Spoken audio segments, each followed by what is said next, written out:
Looks like it. You're lucky.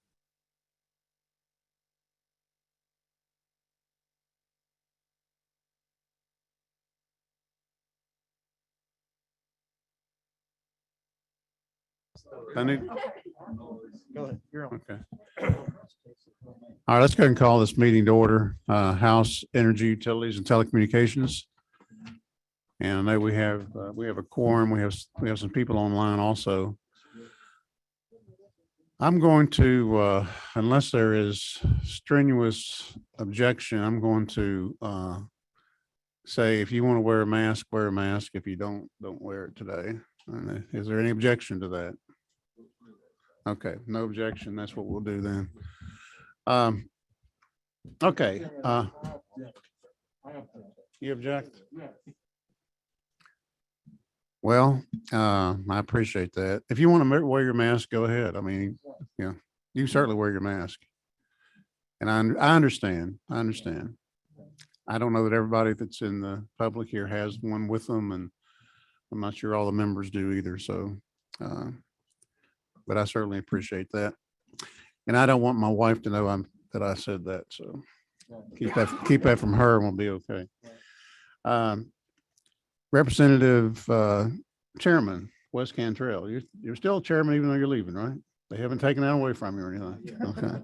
So far. Okay.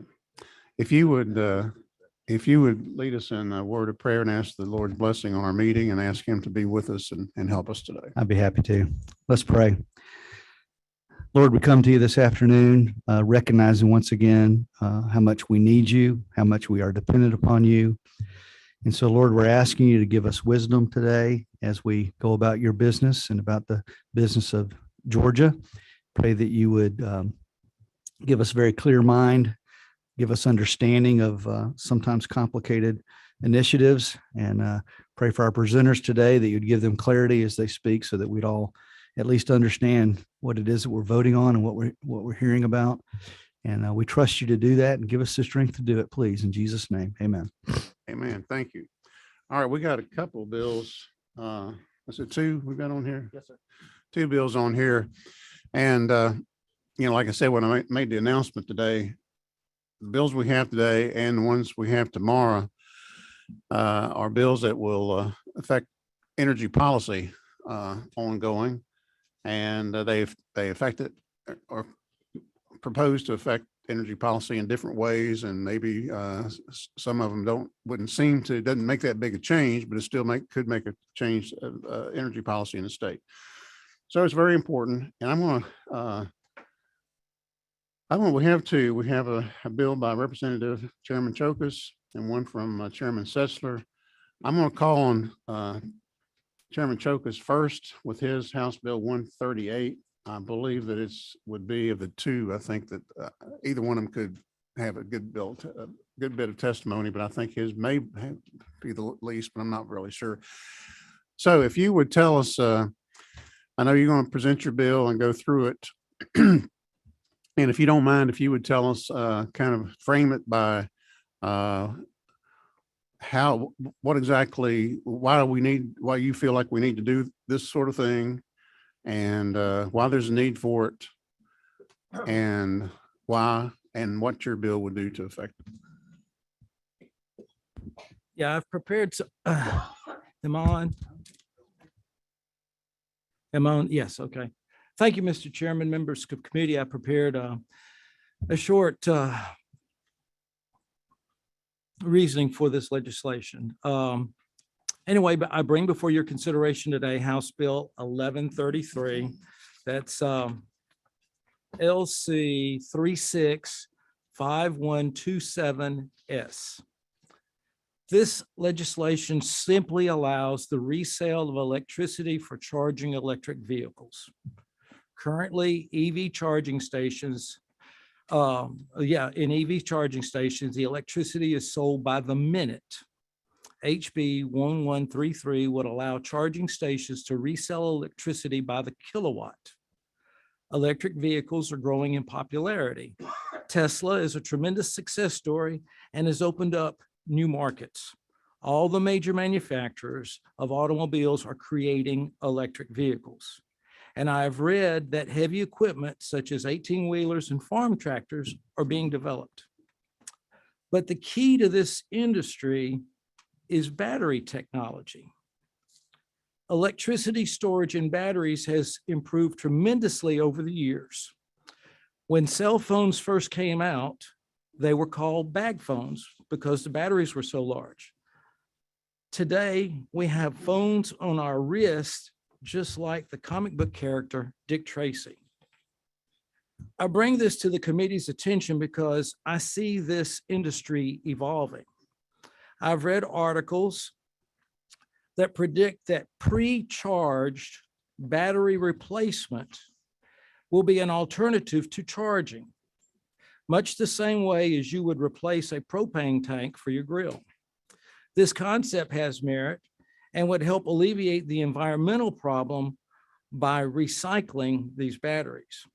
We have all experienced battery power loss as our cell phones get older. The same is true with electric vehicles. The older the battery in an electric vehicle, the less electrical charge it can retain. Therefore, battery life is the key to the EV market. This industry and the resale of electricity for EV charging is still in its early stages of development. That is why this legislation is simple, yet broad in scope. It allows the marketplace and research to continue to grow moving forward. At this time, I'd like to explain the legislation and tell you what it does. On lines 15 through 18, this confirms that people or companies who are not regulated by the Public Service Commission can offer electric vehicle charging services and not be subject to the jurisdiction of the Public Service Commission. This would allow for kilowatt sales by private companies. Lines 18 through 24 confirms that the sale of electricity to electric vehicle charging equipment from an electric utility is a retail sale of electricity and subject to Georgia sales tax. This would protect the sales from potential federal regulation under the Federal Power Act by the Federal Electric Regulatory Commission. Line 19 references the definition of electric suppliers found in the Georgia Territorial Act. And finally, line 22 refers to the state sales tax on electricity that electric suppliers collect on electricity sales.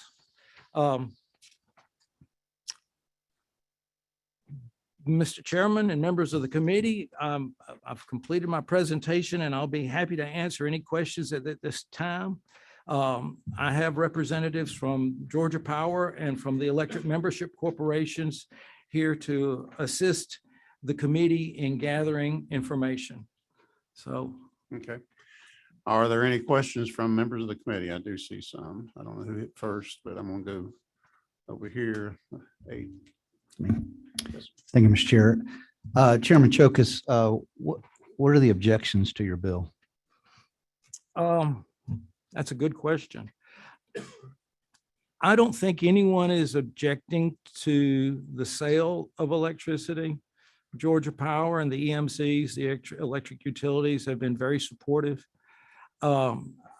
Apparently, there's some other interest, special interest in this by the end buyers of the electric charging equipment. And that's all that I've heard. Okay, thank you. Thank you. Representative Jackson, do you have a question? Representative Frazier. Yes, thank you, Mr. Chairman. Chairman Chokas, I'm just trying to understand, we keep using the word resale. I just got charging stations put behind in a park where I live. We're excited about the new charging stations we have in Augusta. So you're saying resale?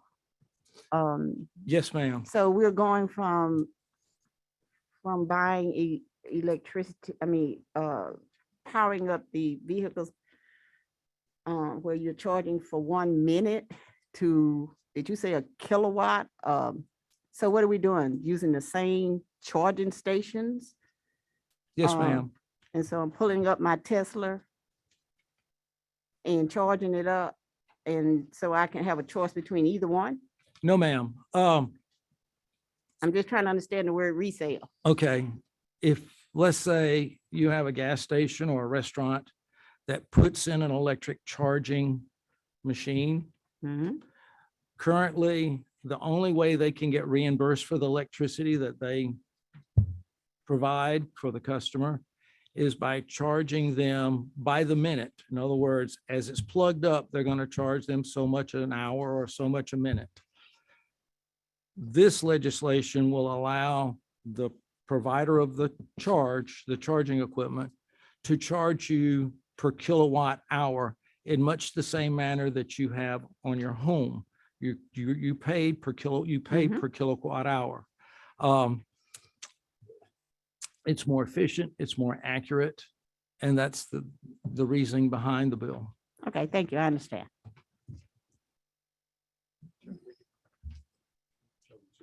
Okay, you're good. Any other questions from members of the, let's see one here. Yes, sir. Thank you, Mr. Chair. Chairman Chokus, are there any other states that have implemented this? Oh, good gosh, yes, over 30. Okay. Okay. Any others?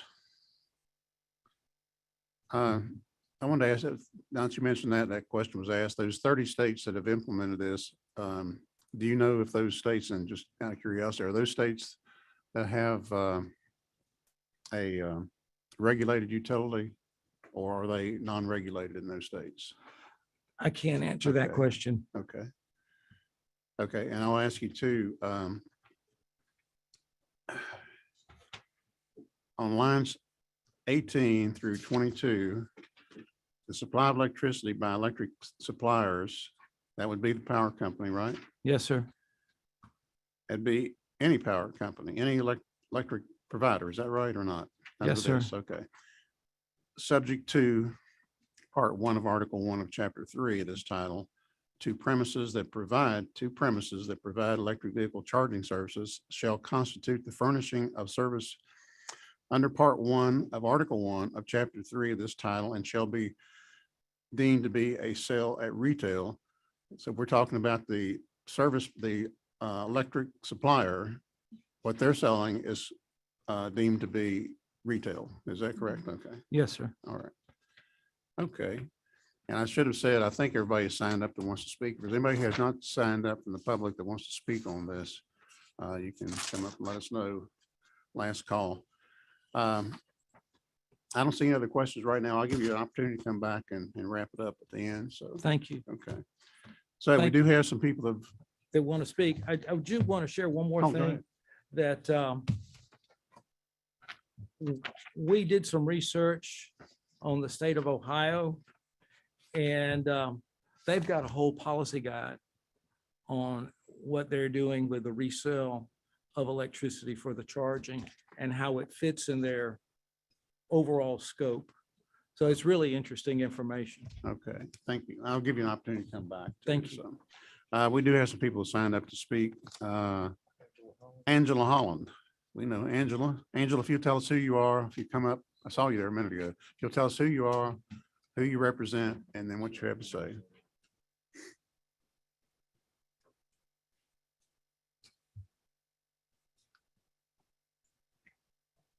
You're on. Well, thank you, Chairman. Members of the committee, thank you for the opportunity to speak to you regarding House Bill 1133 that addresses the ability for retailers to resell electricity for the purposes of charging an electric vehicle. My name is Angela Holland, and I serve as the president of the Georgia Association of Convenience Stores. During the regular 2021 legislative session, Chairman Chokus so graciously invited our industry to make a small business presentation and talk about the challenges that our industry faces. And one of our members provided very thoughtful testimony regarding a sincere desire for our members to be a part of the electric vehicle revolution and the current state legal and regulatory provisions to doing so. And so perhaps most importantly, that current state law prohibits the reselling of electricity. So as committee members, you all know that the issues in this committee are complicated, and I, however, am brand new to the energy, or rather the electric energy discussion, and have still a lot to learn in this area. But what I do know is that convenience store retailers' number one priority is to fuel motorists, whether it's fossil fuels, compressed natural gas, propane, or alternative fuels, including hydrogen, ethanol, biodiesel, or electricity. Georgia is the 5th most saturated state in the nation with over 6,500 convenience stores. And with so many locations on prime real estate, we're poised to be the leader for electric vehicle charging consumption in Georgia. If only we were allowed to do so. There's approximately one convenience store in every 9 square miles, and this statistic places us closer to Georgia drivers than any other retail channel. We feel this is a good opportunity to help move the needle towards electric. And in fact, the Department of Agriculture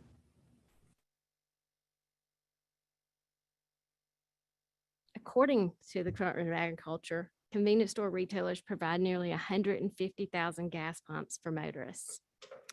By making a few adjustments to Georgia's current energy sales structure, we can assist retailers in creating a business case to install electric vehicle charging stations across the state.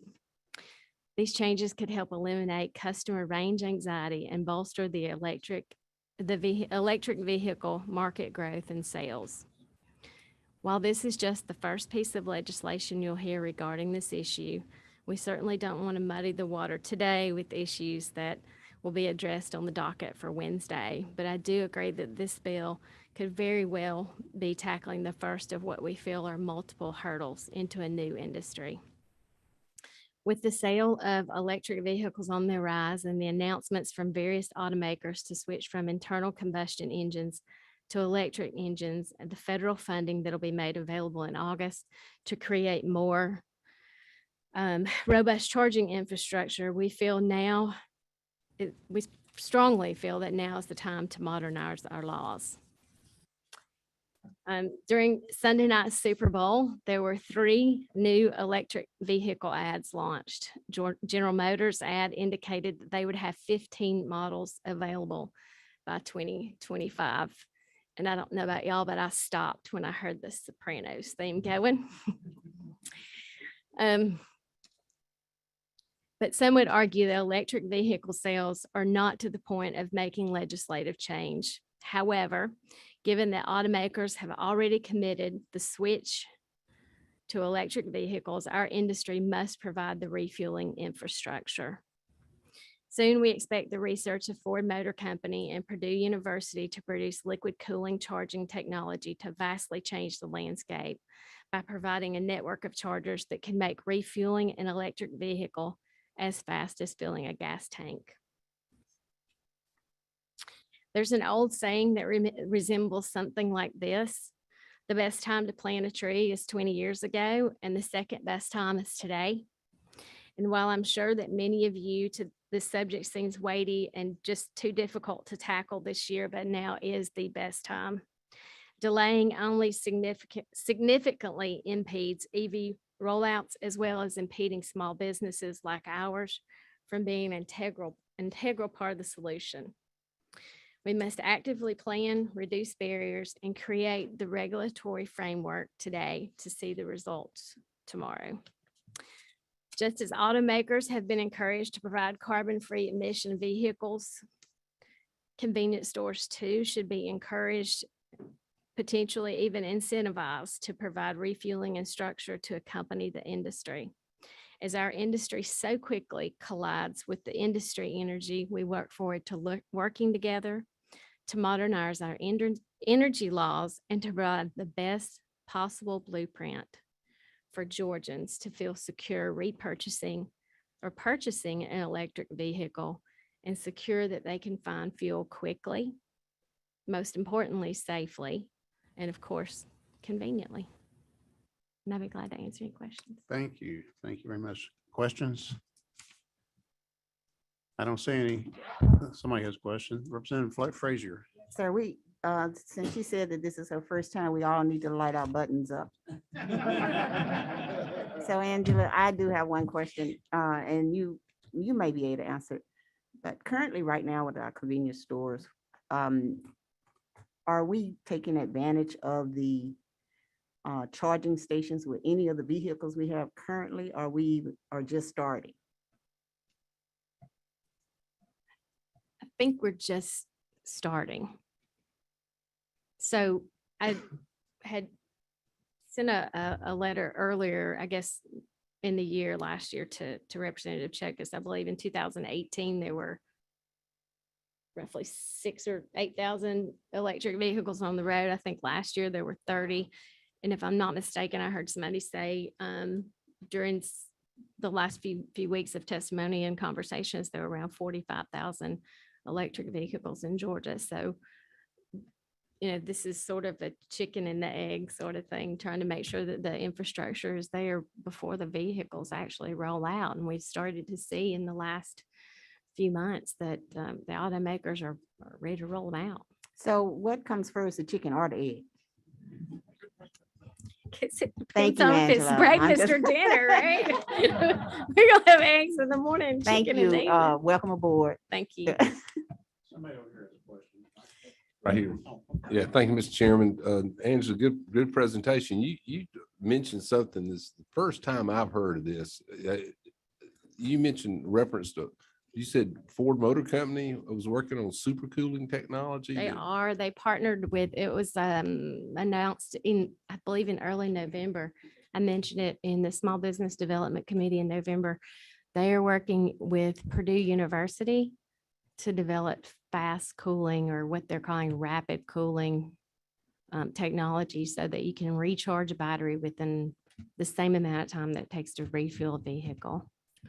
Again, that's the first time I've heard that. I'm intrigued by that because all of us know this, not only range anxiety, Mhm. it's the amount of time it takes to recharge or refuel your car, be it with a gasoline or electrons. No one wants to go to a slow gas pump, and certainly no one wants to sit there for 20 or 30 minutes Correct. to recharge electric vehicle. That's good information. Thank you. Mhm. Thank you for the presentation, Ms. Holland. I do not currently have an EV. It's probably going to be my next car, but I have friends that have one. And as I understand it, they purchased the car and it comes with like a 2-year subscription to electricity that has to be used at a particular charging station, I believe. So do you see an integration of those who have a prepaid subscription to those who are just paying at the pump, where that can be connected? They can be served if they have some kind of prepaid card or subscription?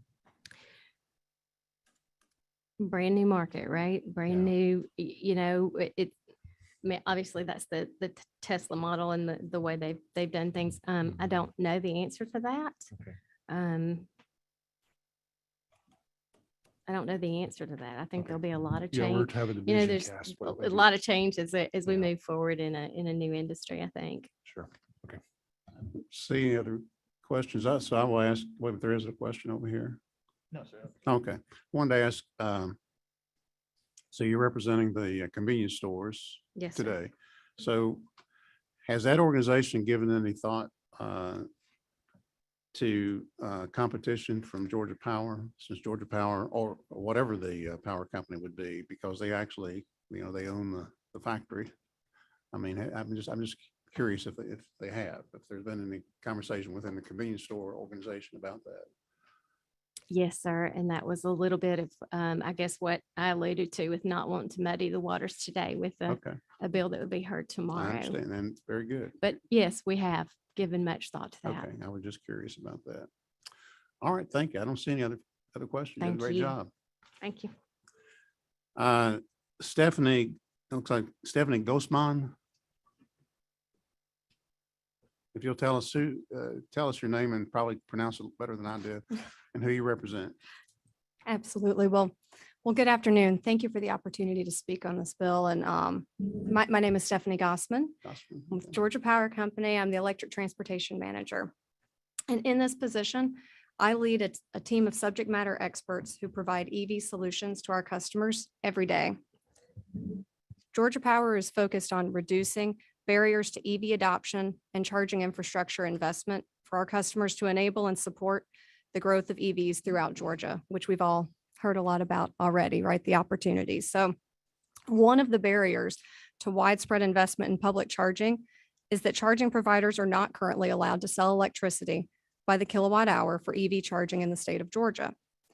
We have had a lot of interaction with our customers and industry stakeholders on this issue, and we all agree on the need to allow for pricing EV charging by the kilowatt hour instead of by the unit of time here in Georgia. Enabling the sale of EV charging by kilowatt hour is important to EV drivers today.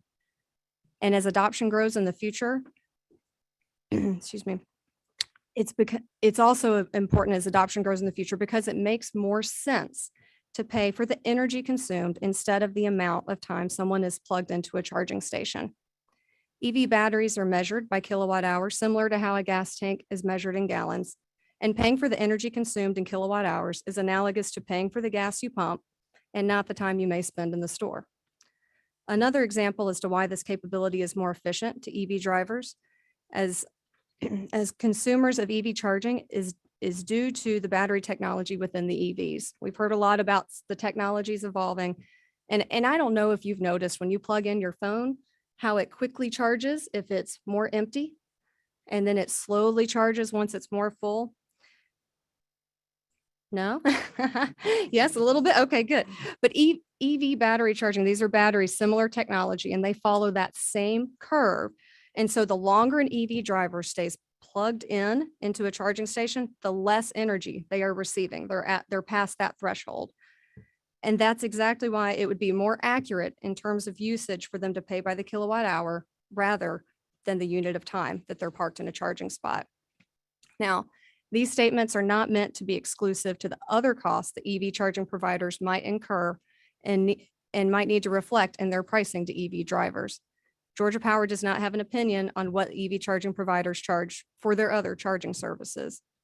But in summary, this bill 1133 allows for kilowatt hour sales by private companies and carefully applies this provision to EV charging only. The bill further clarifies that non-utility charging providers that sell EV charging services are not subject to jurisdiction of the Public Service Commission. Georgia Power supports this bill because it meets the needs of our customers, both those who will drive an EV and those who provide public charging solutions here in the state of Georgia. And that's all I have. I'm open to any questions. Thank you for your presentation.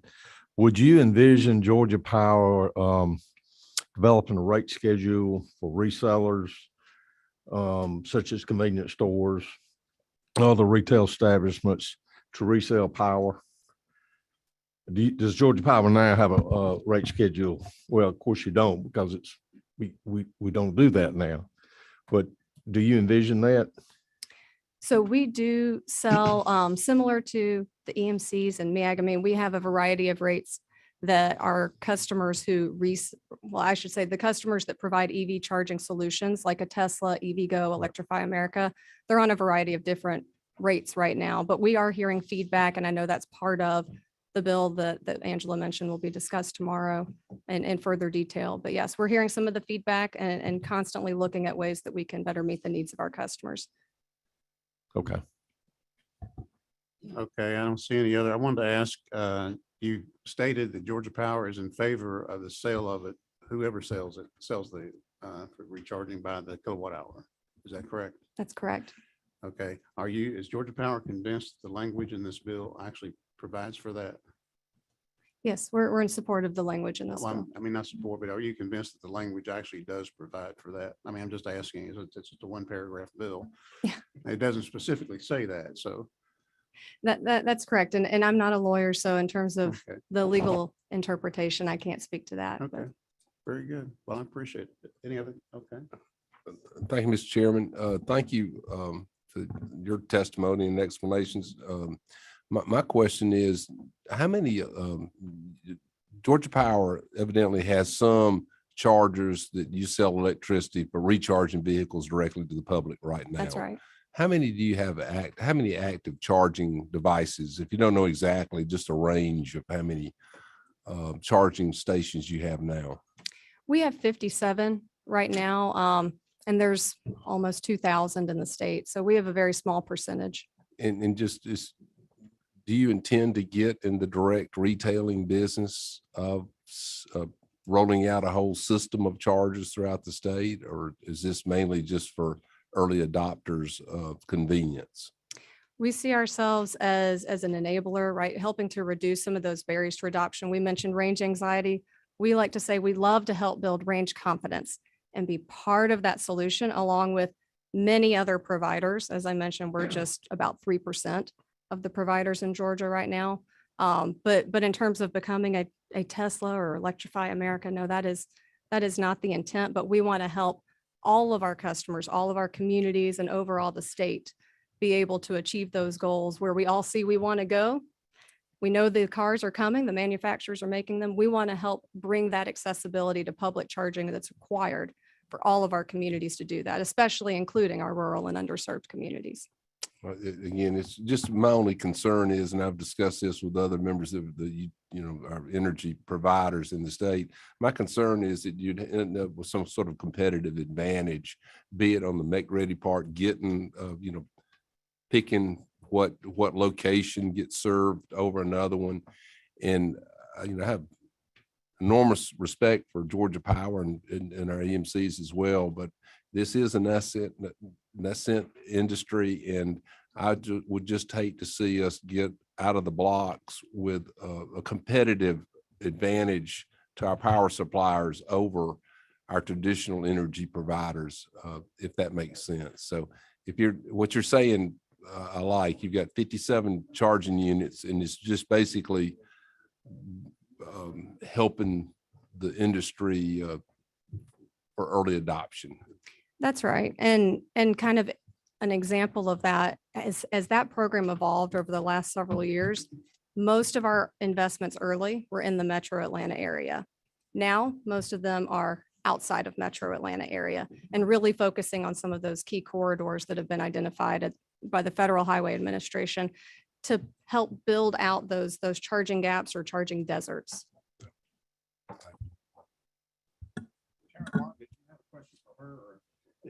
Yes, sir.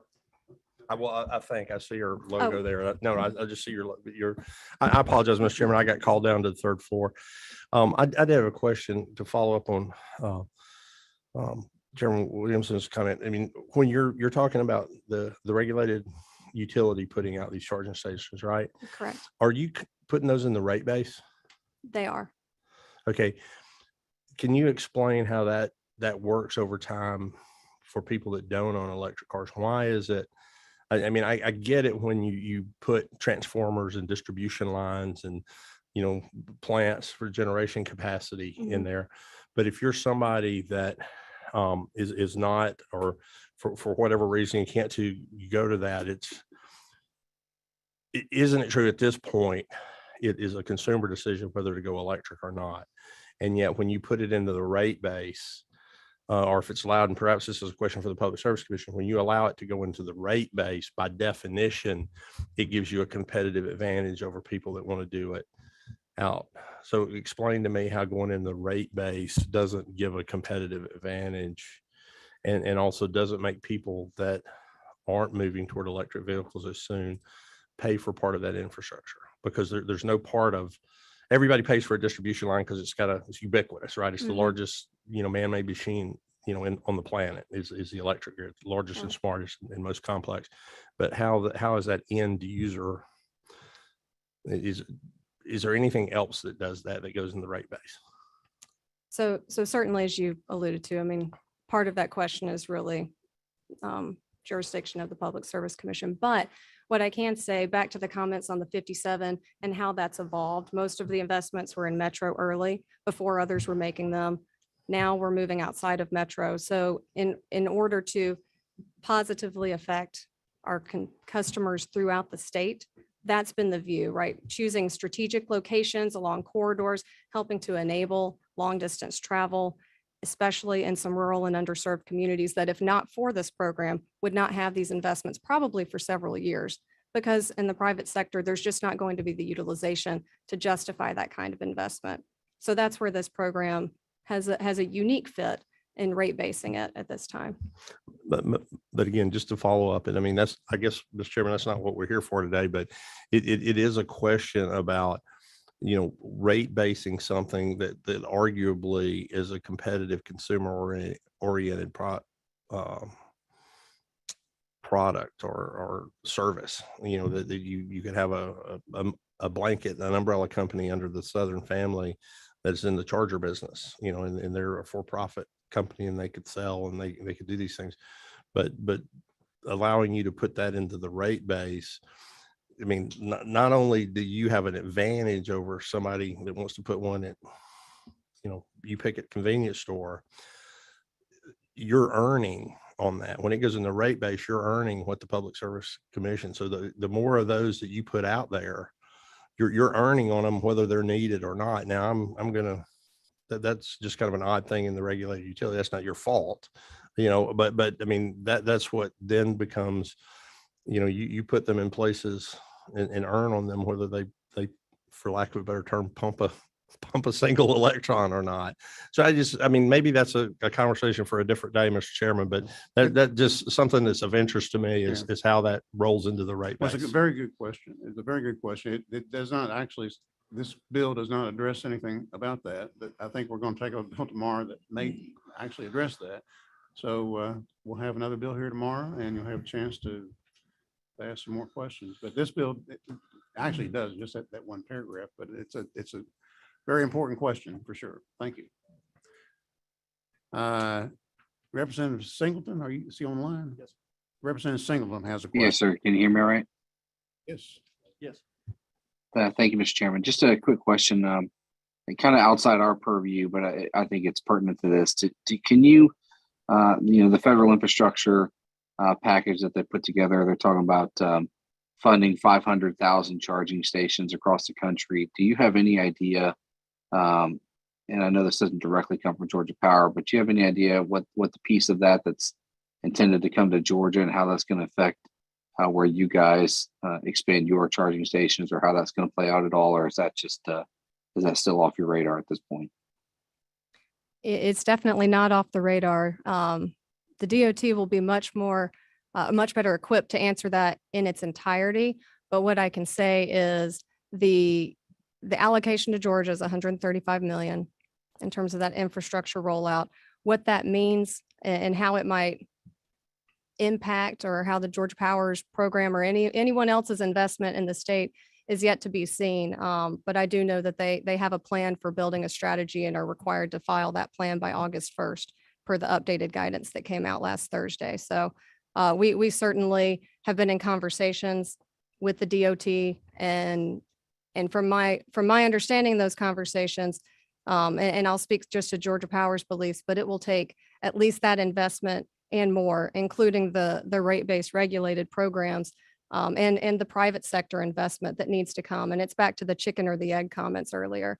If I didn't know I could charge the vehicle and use it the way I want to in a day-to-day, or even on my vacation trips, for example, I wouldn't make the investment. So we've got to have the infrastructure. Good question. Thank you for that question. Very good. We're going to move on now. I don't see any other questions. I'm going to Thank you for your move on time. while there aren't any. Jason Bragg from Georgia EMC, if you would come up and tell us who you are and who you represent.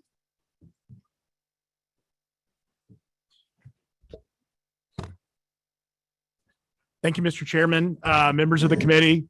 Good to see everybody again. It's been a little while since I've been in front of y'all. Jason Bragg, Vice President of Government Relations with Georgia EMC. We're the state trade association for Georgia's 41 electric cooperatives scattered throughout the state, represent about half the state. We serve about half the state's population with electricity and serve about 73% of the land mass in the state. So obviously our EMCs are a vital part of our state's economy and providing electricity to our citizens of Georgia. Just wanted to thank the chairman for allowing me a few minutes. I know a lot has been said. I think we echo a lot of Georgia Power's comments. We appreciate Chairman Chokas working with us to narrowly to narrowly tailor this bill that does one thing, allows convenience stores, grocery stores, parking lot owners, hotels, anybody else that owns a EV charger to charge by the kilowatt hour. We think this is a good first step as Georgia kind of looks at the broader EV universe, and look forward to working with this committee and others on this and any other legislation that comes forward with it. So with that, Mr. Chairman, I'll be happy to answer any questions that are EMC specific. Thank you. I don't see, we do have a question. Representative Kennard. Yes, thank you for your presentation. Of the 2,000 charging stations we currently have, how many of them are powered by EMC electricity? Do you know? Powered by, I know we serve I don't know the number. I know we serve a substantial number. I mean, I wouldn't say substantial. I know Georgia Power just depends on what territory they're in.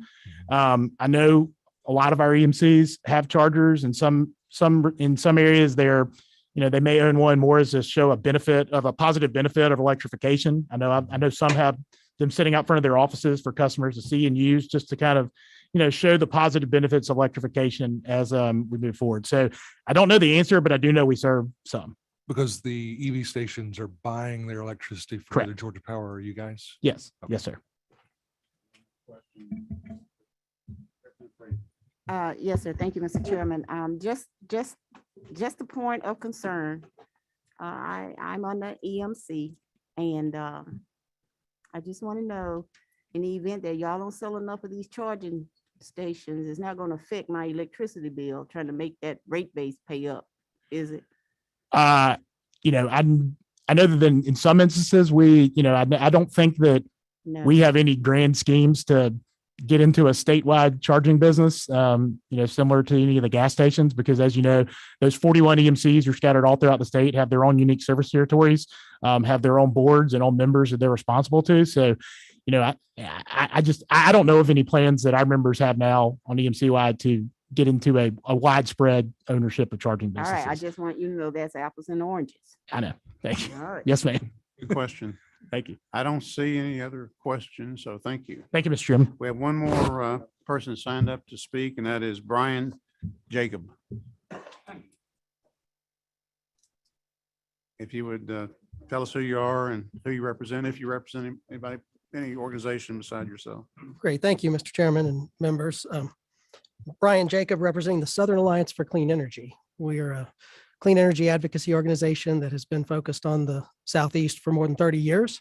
And incidentally, SACE is supporting both bills today, but I signed up to speak on this one on 1133, which will allow Georgia to join the, as was discussed earlier, 30 other states that allow electric vehicle charging station owners to sell electricity by the kilowatt hour. The bill solves a problem that, as the sponsor explained, right now, EV charging is not allowed to be sold in Georgia by the kilowatt hour, but instead only by the minute. And that might sound fair, but it's really not. And so I wanted to take the time to kind of illustrate that. The reason is that the speed that the batteries can accept to charge varies quite dramatically across different vehicle models. The rule of thumb should be that a more expensive, higher performing EV will charge faster. And so, for example, I brought some statistics. A lower cost, affordable Nissan Leaf plugged into today's style of fast charger, not the Ford breakthrough technologies that was discussed earlier, but today's fast charger, a Nissan Leaf can draw about 12.5 miles per minute. A luxury Porsche Taycan draws about 15.5 miles per minute. So since the Taycan consumes more kilowatt hours per minute, it means that if you're charging by the time, then the Leaf driver is paying more for the same amount of electricity. And fundamentally, that's just not fair. EV drivers should be able to plug into a charging station and pay for the actual electricity they consume, plus whatever appropriate markup the site host charges, of course. HB 1133 will fix the problem by making transactions of EV chargers transparent and fair for all consumers. Thank you. Okay, any questions? Thank you. We did have a question, okay. Just real briefly, the gentleman is involved in a group that's going to bring, I'm going to give him a commercial if you can do it in 10 seconds about bringing some EVs down here. Yeah, absolutely. March 3rd, we're hosting an electric vehicle ride and drive. Representative Martin is one of the co-champions of this event. And so for any of you who have not owned an EV yet, but are thinking about it, I heard your comment earlier, you'll be able to stop outside and take a drive in one of ours. They will all be Teslas because that's what we own. But this isn't just an observe and sit in event. This is, we give you the keys and let you take it out and experience it. Thank you, Mr. Chairman. Yeah, thank you. I appreciate the testimony. They're going to be 15-minute assignments. Yeah, you can't keep it running around. Chairman Shokus, did you want to wrap it up? Yeah, I'd like to just make one comment because I've heard several questions. Georgia Power is a public stock company. And there have been some comments about Georgia Power getting involved in the EV charging at retail business. And if you look at the quote unquote 57 chargers and you figure out what the profit would be, that is infinitesimal compared to what they do. And so I can appreciate the concern from the convenience store industry and other industries that they would have a competition, but their primary function is to furnish electricity to the end user. And I don't see them as being a challenge to anyone trying to sell a charge. I see them as a customer. So I'd like to wrap it up with that. The second thing I want to say is, this is evolving legislation or evolving industry. We've talked about the fast charges and this, that, and the other. I don't think it's only going to be unique to one industry or another industry. I think you're going to see, there was a comment about hotels. I remember years ago, I could go to a hotel in Atlanta when we were up here and you didn't have to pay for parking. But they saw this as an opportunity. So now they charge for parking. So I see hotels as putting in charging stations as an add-on to their rental. So it's not only convenience stores, it's other stores, and the industry just keeps evolving. So with that, thank you very much. And I'll be happy to answer any other questions if y'all have any.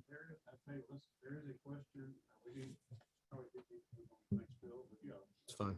I'll get it in the next go round. I was just hoping you could clarify, because I don't see anything about sell by the minute or the kilowatt hour in here. How does this all tie into how it's actually resold? That's it's just tied into the code section. Okay, that's fine. That was it. Thanks. Chairman Shokus, we appreciate you being here with your bill. I know you've worked hard. You put a lot of time in this. You started on this last year. Yes, sir. And thank you. Thanks for coming today. Thank you. Now tomorrow, we gotta have another bill now, but tomorrow we will have another bill presented by Chairman Alan Powell related to electric vehicles, and you'll get a chance to grill him tomorrow, which is that's a unique opportunity to get to grill Chairman Powell. So. I've been around long enough to come here another bill to learn talking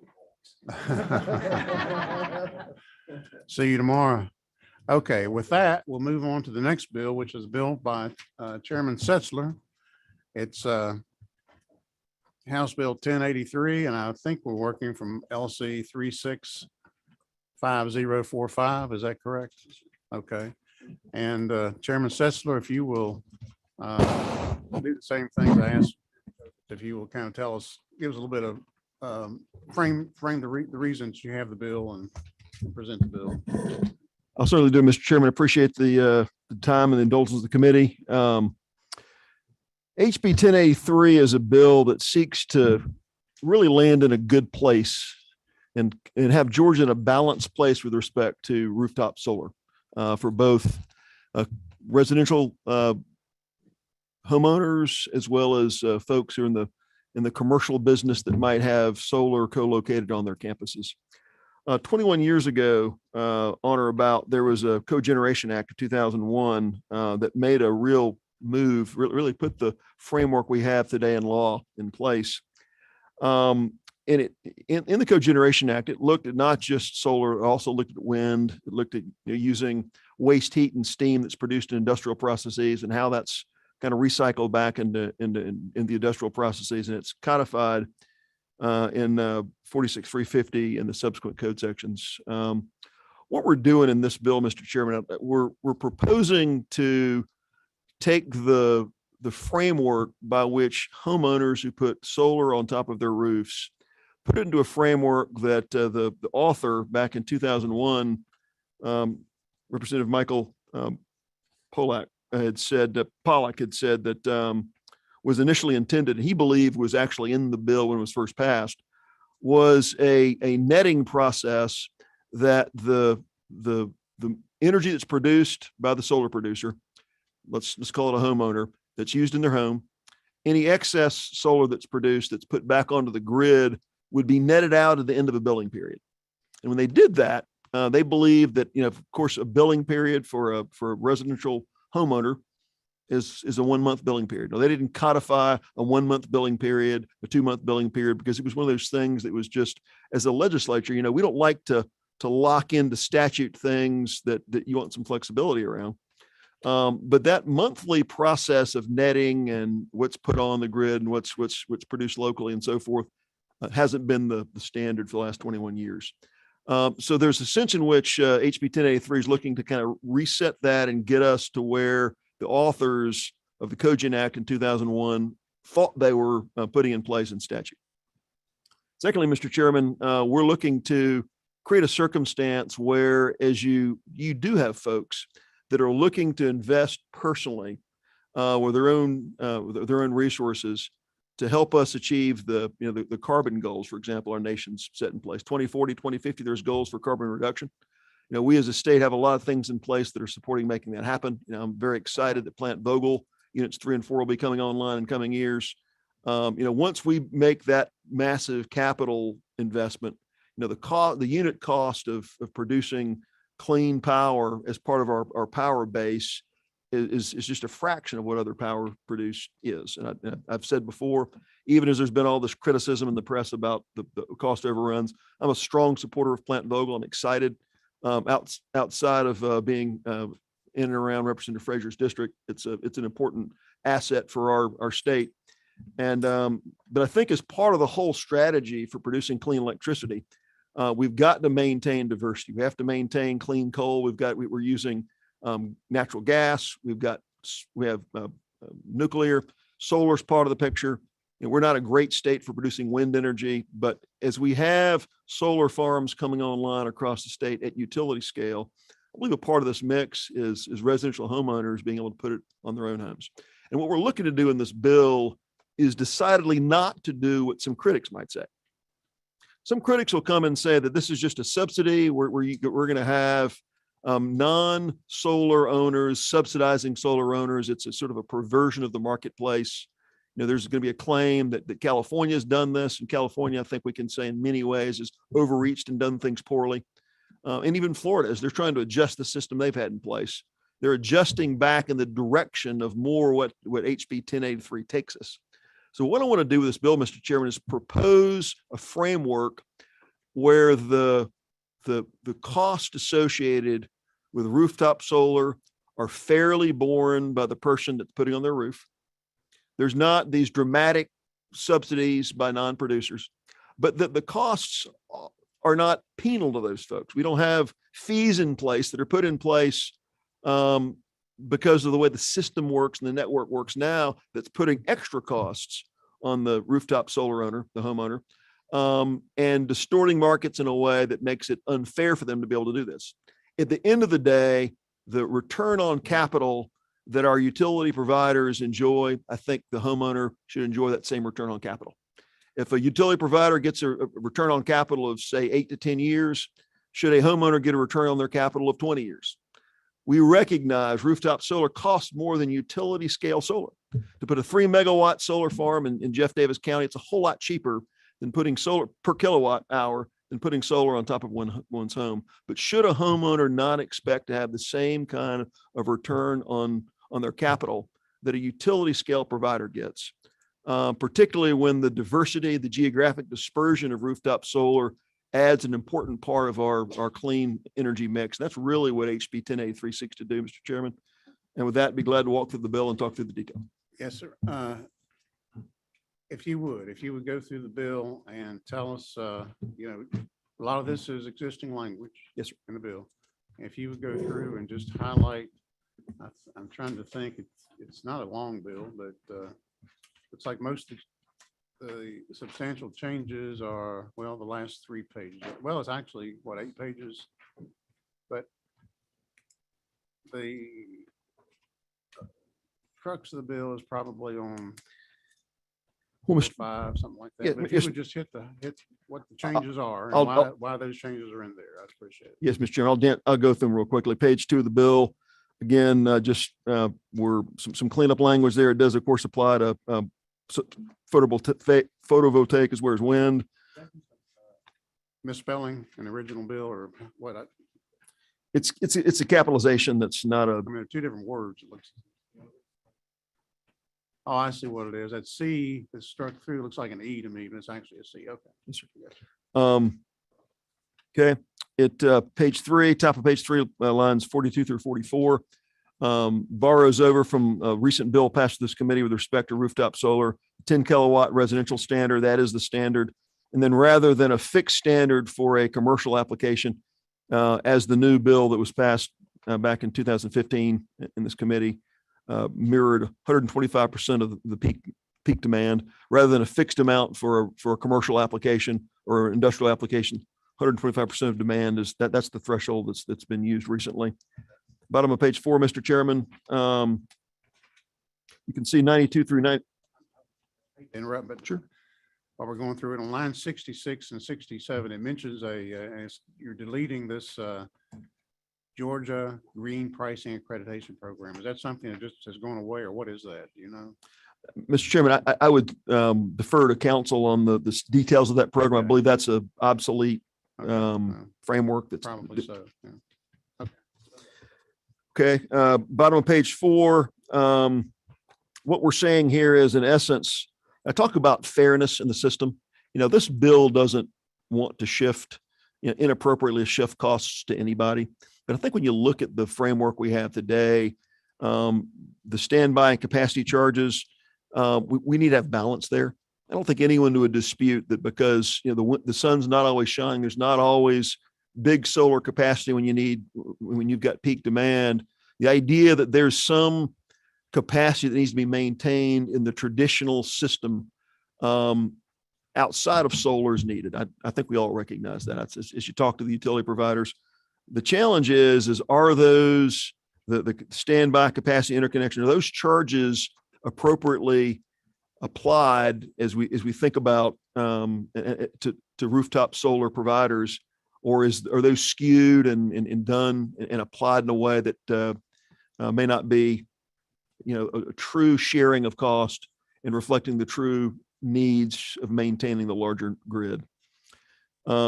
This bill recognizes, in which we're proposing this bill, that whole balancing, that whole system be rebalanced and reset. Page 5.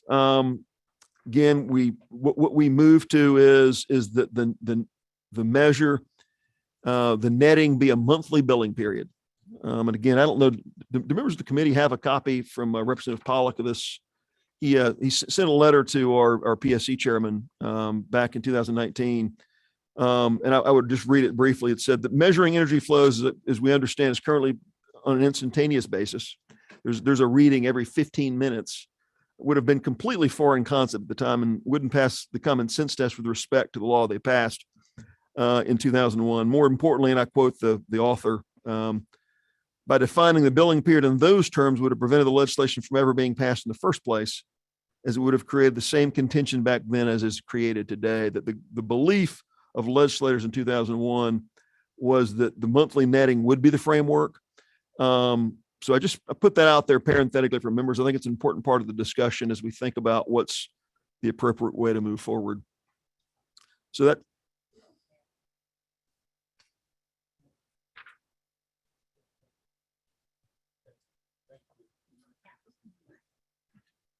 Thank you. Yeah, we'll get. Mr. Chairman, again, you can follow the monthly language moving along. The definitions of average cost of electricity supplied, again, thinking through a monthly framework. Down on page 6, that language continues, what you would see on lines 133. It applies not just to commercial, but also to residential customers. Again, the framework would be under this bill, Mr. Chairman, is that the capacity within any provider system, the max capacity for commercial production would be 5%, and the max capacity of any within the residential customers within a system would max out at 5%. I'll let some of the testifiers later come and speak to nationwide studies that have talked about kind of where you start to feel this pinch and where you start to see this system have network-wide effects on costs that are perverse. California has roughly a 15 to 20% rooftop solar. There's just a tremendous amount there. And that has created a perversion in the cost structure. That's why you're seeing even states like California want to move back in a reasonable direction. We're trying to keep this in a place of reason. We're not driving the power cost up as a state, but we're creating an uptake where folks that want to be part of this, they want mom and pop that want to put capital into the rooftop solar investment in their home and be part of reducing network costs, can do that in a way where they can get, again, a fair return on their capital. And then beyond that, Mr. Chairman, on page 7, above the 5%, if there was participation above that threshold, it wouldn't be a hard break. But at that point, the Public Service Commission could, through a rate case, establish what fair compensation and framework could be beyond that. So we want a fair system, not looking to skew this in any way, but I think we're hoping this bill will take a framework that we think some other states are moving in the direction of, and land in a place that's fair for whether you have rooftop solar or whether you're just a regular customer. That, Mr. Chairman, be glad to take questions. Okay. Questions? So we have a couple. I don't know who was first. Chairman Dickey. Thank you, Mr. Chairman. So I have not studied this bill, but you're going to require the electric utility supply to purchase the power, whatever the rooftop excess, whatever the rooftop generates. Yes, sir. It's through Okay. kind of At what price? what we're looking for. This bill has a framework where for example, if you reduce your energy consumption right now, if you're paying, let's just say 12 cents a kilowatt hour, you reduce your energy consumption, you're reducing your bill by 12 cents a kilowatt hour. If you have, under this framework, we're looking to look at what you put back on the grid and what you take off the grid and consume. So if you consumed 1,000 kilowatt hours in a month and you were to put, you're to produce energy for yourself and then put 800 kilowatt hours back on the grid, you'd be paying on 200 kilowatt hours. So in essence, you're putting it back in at the same rate that you're taking, you're putting it back in the same rate that you're taking it out. And that's where we're looking to get equity. There's a conversation to be had about, the cost of maintaining the network, cost of maintaining the grid, that there's power lines. And I think that's the conversation we want to have in this committee. That, if I'm in a neighborhood and I've got 195 homes in my neighborhood and 3 folks in our neighborhood have rooftop solar, they're putting power back onto the grid. Those electrons go in the grid and it's consumed by the users around them. It doesn't necessarily go it's not going to go through the substation back up to the primary distribution. It's used locally.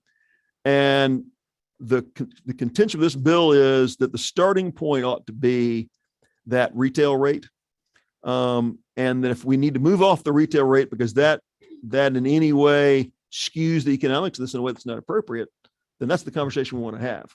But just as if I were producing for myself and using it myself, my cost reduction would be at the retail rate. Why would it be any different if I were putting it back on the grid and Representative Cantrell lived next door to me and he were taking it off the grid and using it? should his power is going to go down.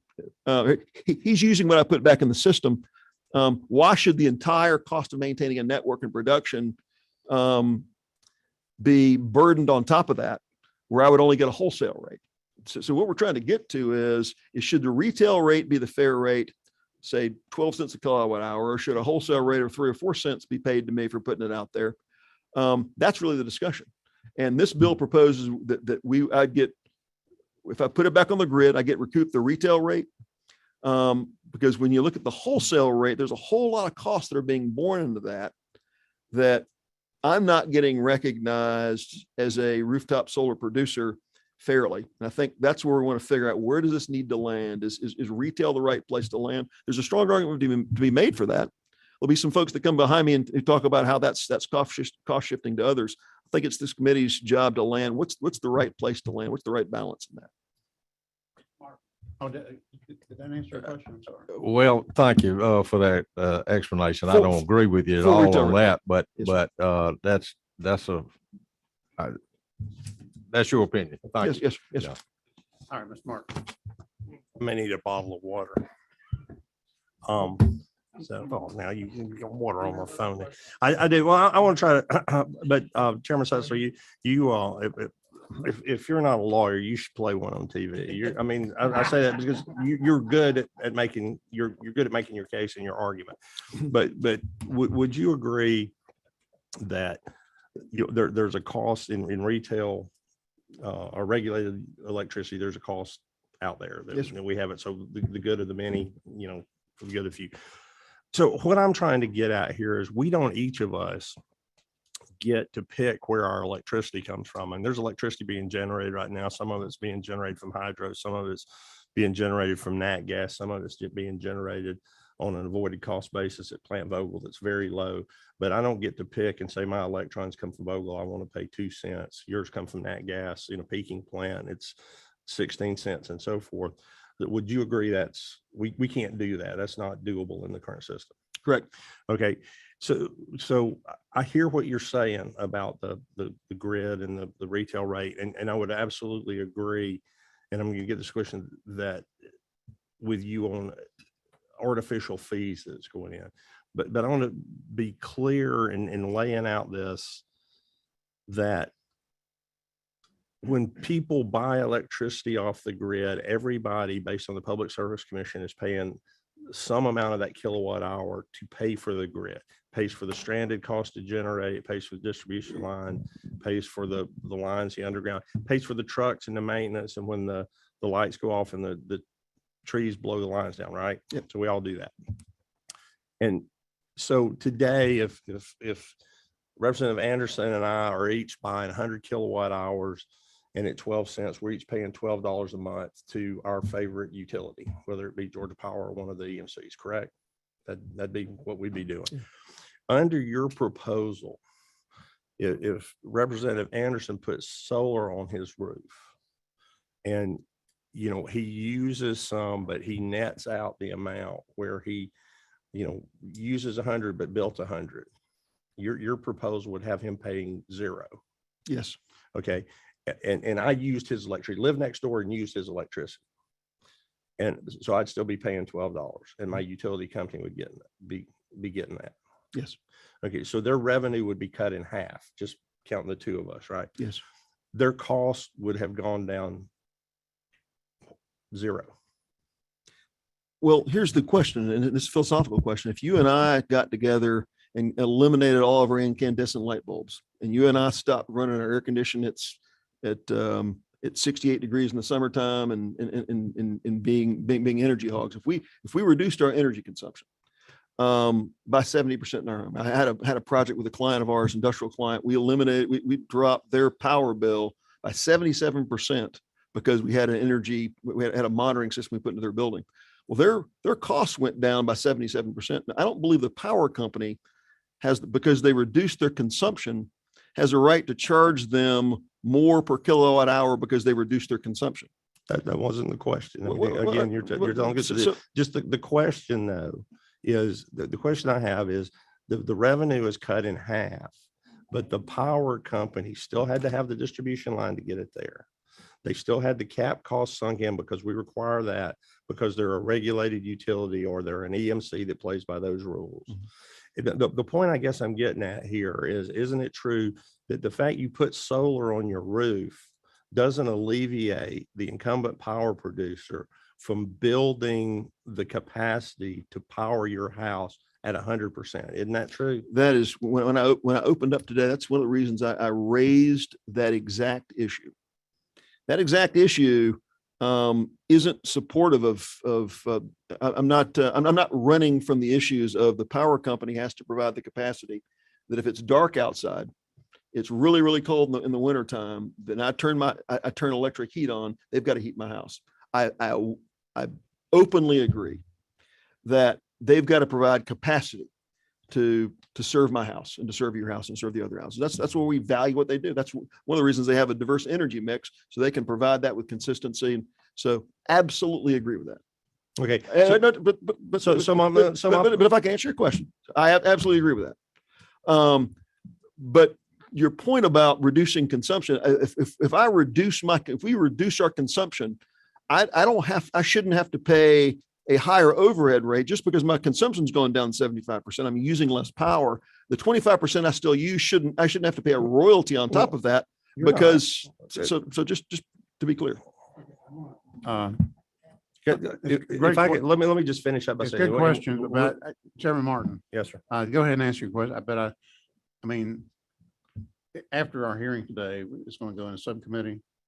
I can wait till then. And I'm Mr. just Chairman. saying, I mean, all these things, but I think the reason I'm even saying anything now is I think probably it's likely that somebody that's going to testify today may address some of the things that you're talking. Good questions. I don't mean to cut you off at all, but there are other questions. But I mean, I've got two people here that are great arguers. And we can sit here and argue. I prefer, Mr. Chairman, to say debate. I know people have other things to do Yes, later sir. today, so. I mean, I enjoy Chairman listening Sessler and to you I will argue, be but, charging yeah. later for tickets. Yeah. I'll buy tickets. So a question. I'll You had a yield. question. Very, very simple question. Chairman Setzler, my question is, it's net back to zero, but if the rooftop solar produces more electrons that much than the homeowner needed, does the utility have to buy the excess? Yes, absolutely. Well, if it's net zero, that's not really net zero.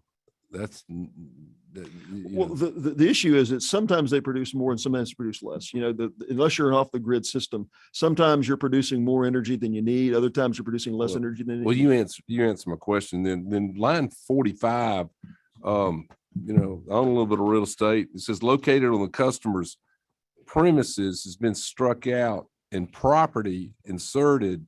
What's going on there? Explain to me why that premises struck and property was added. Yeah, for example, if you had a industrial site that had 25 acres around your light industrial plant, but you own property that was more appropriately a better place to get solar, that was down the road, a mile and a half, you could have it there and still be included in this. Property is defined more broadly than just on top of your roof or right next to your building. And that's kind of what I suspected. So what I hear you saying is we could have basically backyard solar farms all over Georgia. We could put solar farms, as long as the local codes allowed for solar panels to go there.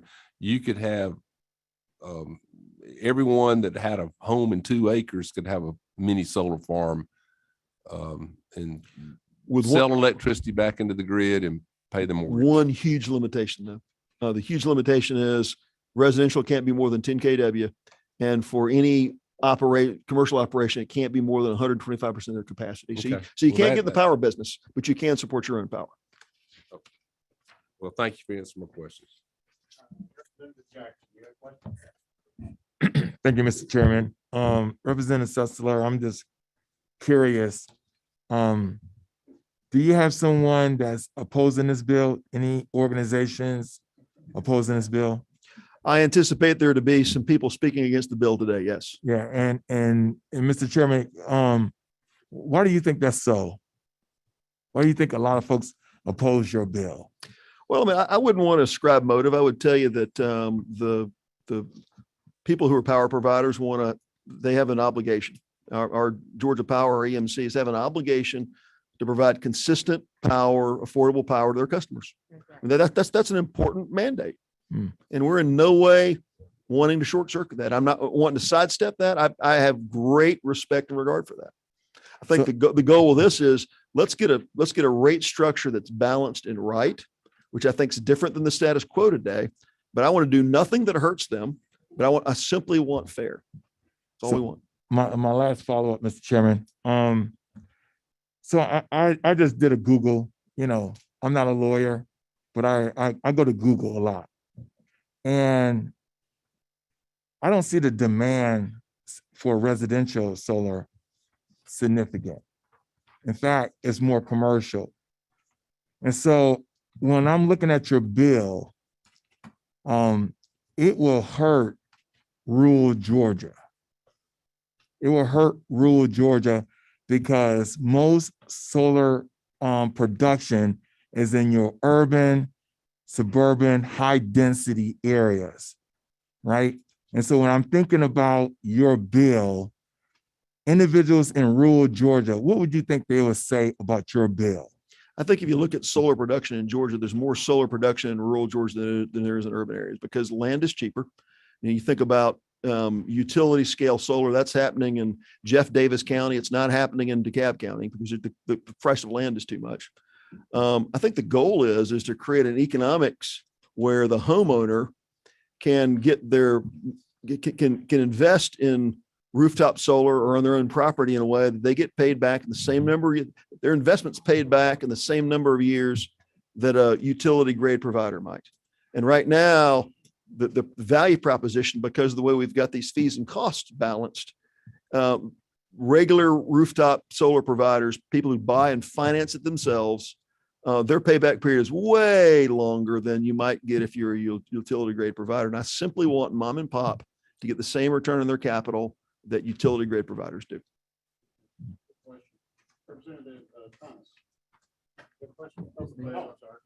Yeah, thank you. So I have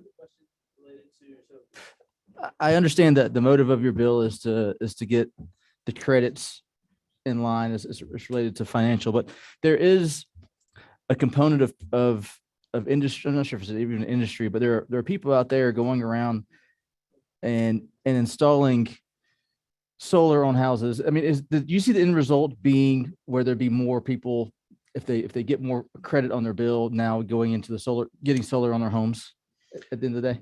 Well, I think my goal is to get the bad actors out of the market and to have a circumstance where we have a marketplace where solid rooftop solar providers can provide services for citizens. But this ain't about providers. I'm not doing this at the behest of providers. I'm doing this because I believe homeowners increasingly want this.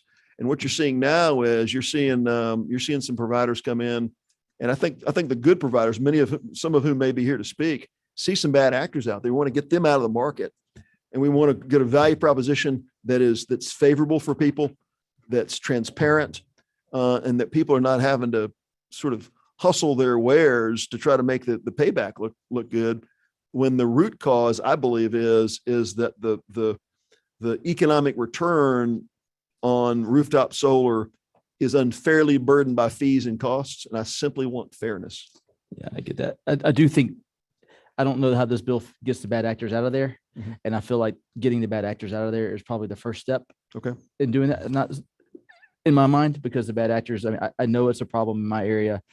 You see, there's bad actors in every industry, but right now there's a lot in this world that's at least come to mind. But I think what you're doing is fair. I think it's going to, until we get the bad actors out of there, you're kind of setting the framework up for, I would welcome your thoughts on how we can address that. This bill does not go after bad actors, but I know they're there, and I would readily recognize that. All right. Thank you. Thank you. Good question. We have some more questions. I would ask, because the hour is getting late, and I don't want to cut anybody off from asking questions. That's what I said when I made the announcement today. These are important issues. I want to make sure they get a fair and thorough hearing. I would just ask if members of the committee, if you have a question, and this is not saying anybody has not done this, but ask ask a specific question that, to the bill that the sponsor can address looking back at the bill, if that makes any sense. Representative Singleton. Thanks, Mr. Chairman, and Chairman Sessler, thanks for bringing this bill. It's for me, it's refreshing. It's not very often we see bills that are so clearly focused on the constituents that elected us to come down here and serve them. And this bill, in my view, does exactly that.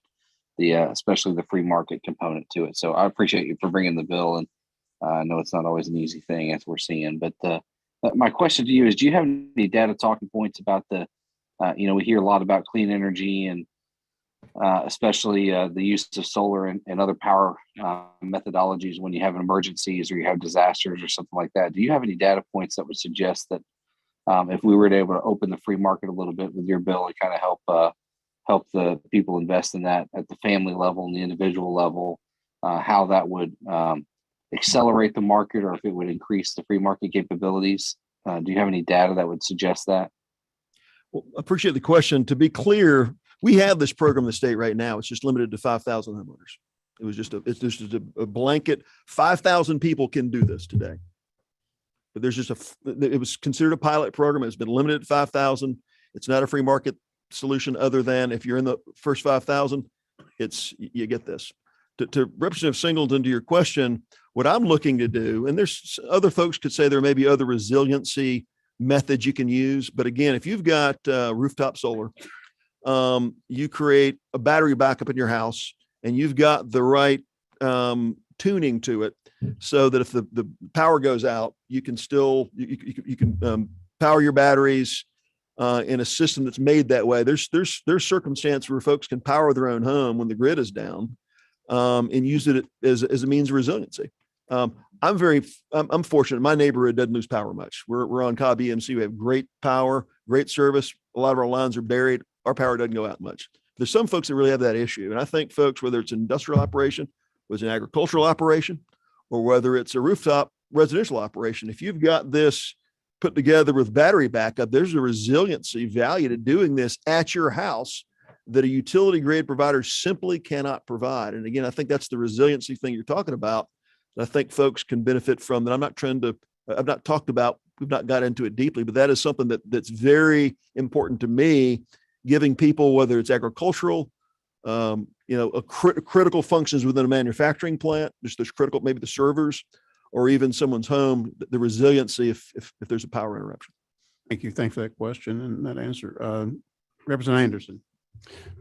Thank you, Mr. Chairman, and not to delay things, but I did want to ask this question. I'm not on the subcommittee this will probably go to, so we can talk about that later. But lines 109 to 111, the comment or the statement that is added, the lines that are added here, with the electricity generated by the customer offsetting the average cost of electricity supplied during the monthly billing period. Unless things have happened differently or work differently in other areas, just about all residential and commercial rates are tiered rates with base rate. There's base charges. There's in commercial applications, there are demand charges. It's not a simple per kilowatt hour rate. The discussion that you and Chairman Martin had going on was seemed to be assuming there was a per kilowatt hour flat rate, or even something similar to that, but it doesn't exist. And just wondering if, from a logistical standpoint, as far as implementation of this, has that been taken into account? Well, I tell you what I would welcome is to be able to do exactly that. But if you look at the Carolinas, there's a move towards having a multi-tiered system that does that if you're producing and putting power back onto the grid at certain times, then you get paid a royalty for that. And those are pre-negotiated in your rate, the rates when you go into this. I'd love to do that. There's some manufacturing operations that have the sophistication that it's dynamic pricing, because they have a big enough operation. They're able to measure what goes out, when it goes out, and they can actually manage that dynamically. That's not practical for a homeowner, but it is being done around the country in larger operations. I would welcome that. What I don't want to do is put something in statute that's not executable. So I think if we could move even in the direction perhaps where the Carolinas are going, where that can be part of the picture, we can perhaps give people we could pay homeowners who are putting power back on the grid during certain peak times a higher rate. I would welcome that as part of the conversation. Because to your point, that if we can land there, that'd be an even better proposal than what I have here. I tell you what, we thank you for that presentation, Chairman. Thank you, Mr. Chairman. Very thorough and appreciate that. I want to give you a chance to come back if you like. We have some people who like to speak. Yes, sir. And with that, and here again, we want to have a thorough and fair hearing. I don't want to rush anybody, but if you can, if there's something for the people speaking, if somebody's already kind of covered what you've said, I would just ask that maybe you acknowledge that, but move on to whatever else you want to address. The first person is Daryl Ingram with Electric Cities. Here. We'll ask you to come, give you an opportunity to come back after the.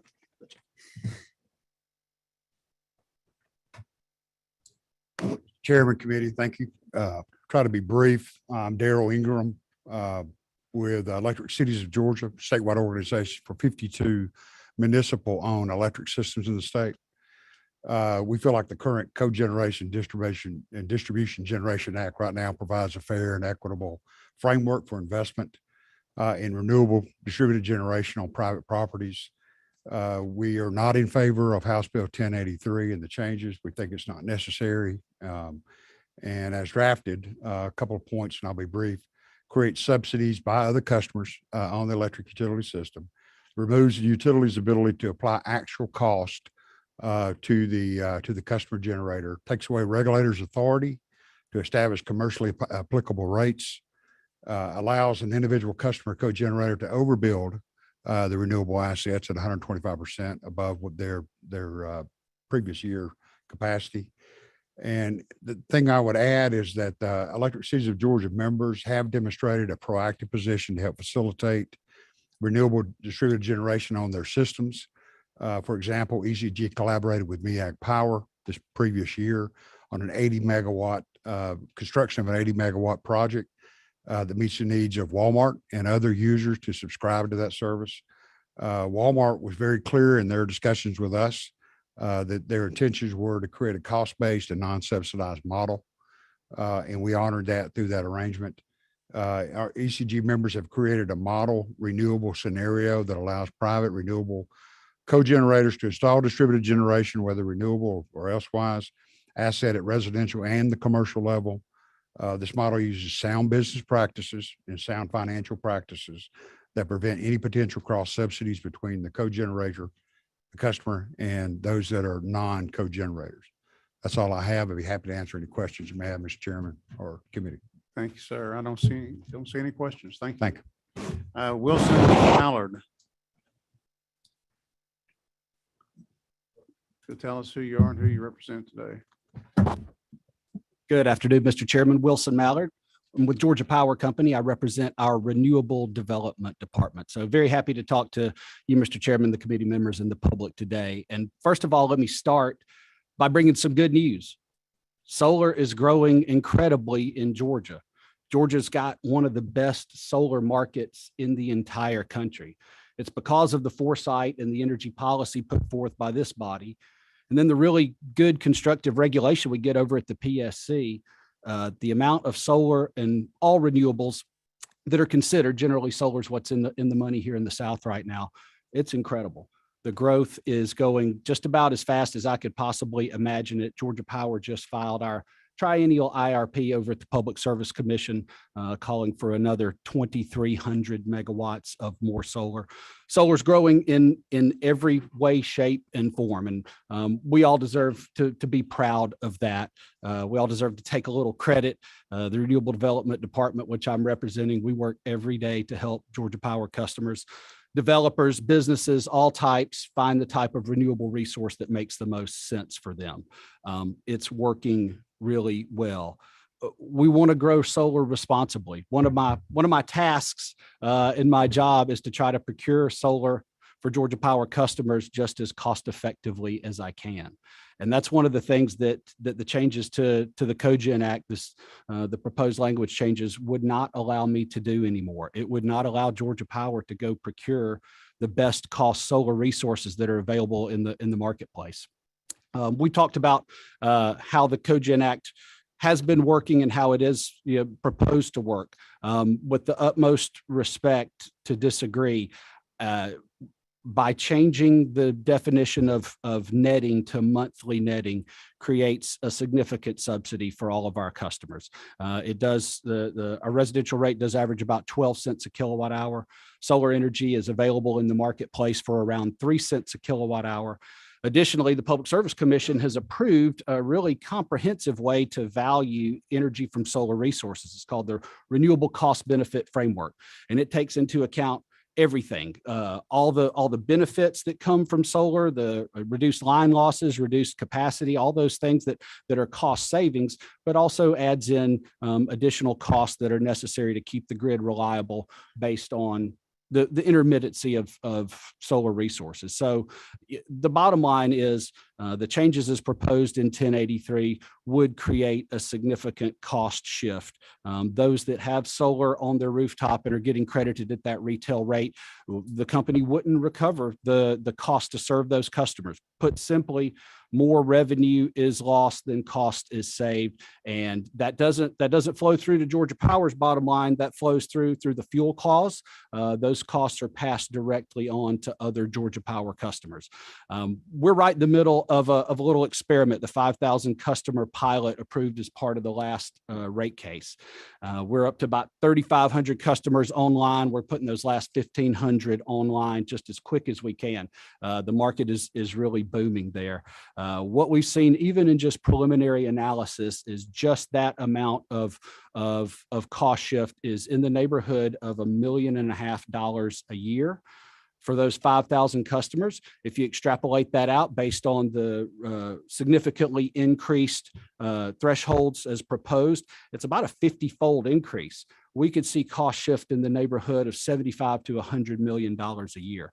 And y'all, it's other states. I know we can look to other states sometimes to see what to do. Sometimes we look to see what not to do. It's my estimation other states are moving back, not towards net metering, but away from it and back towards the avoided cost methodology that has served Georgians so well for so many years.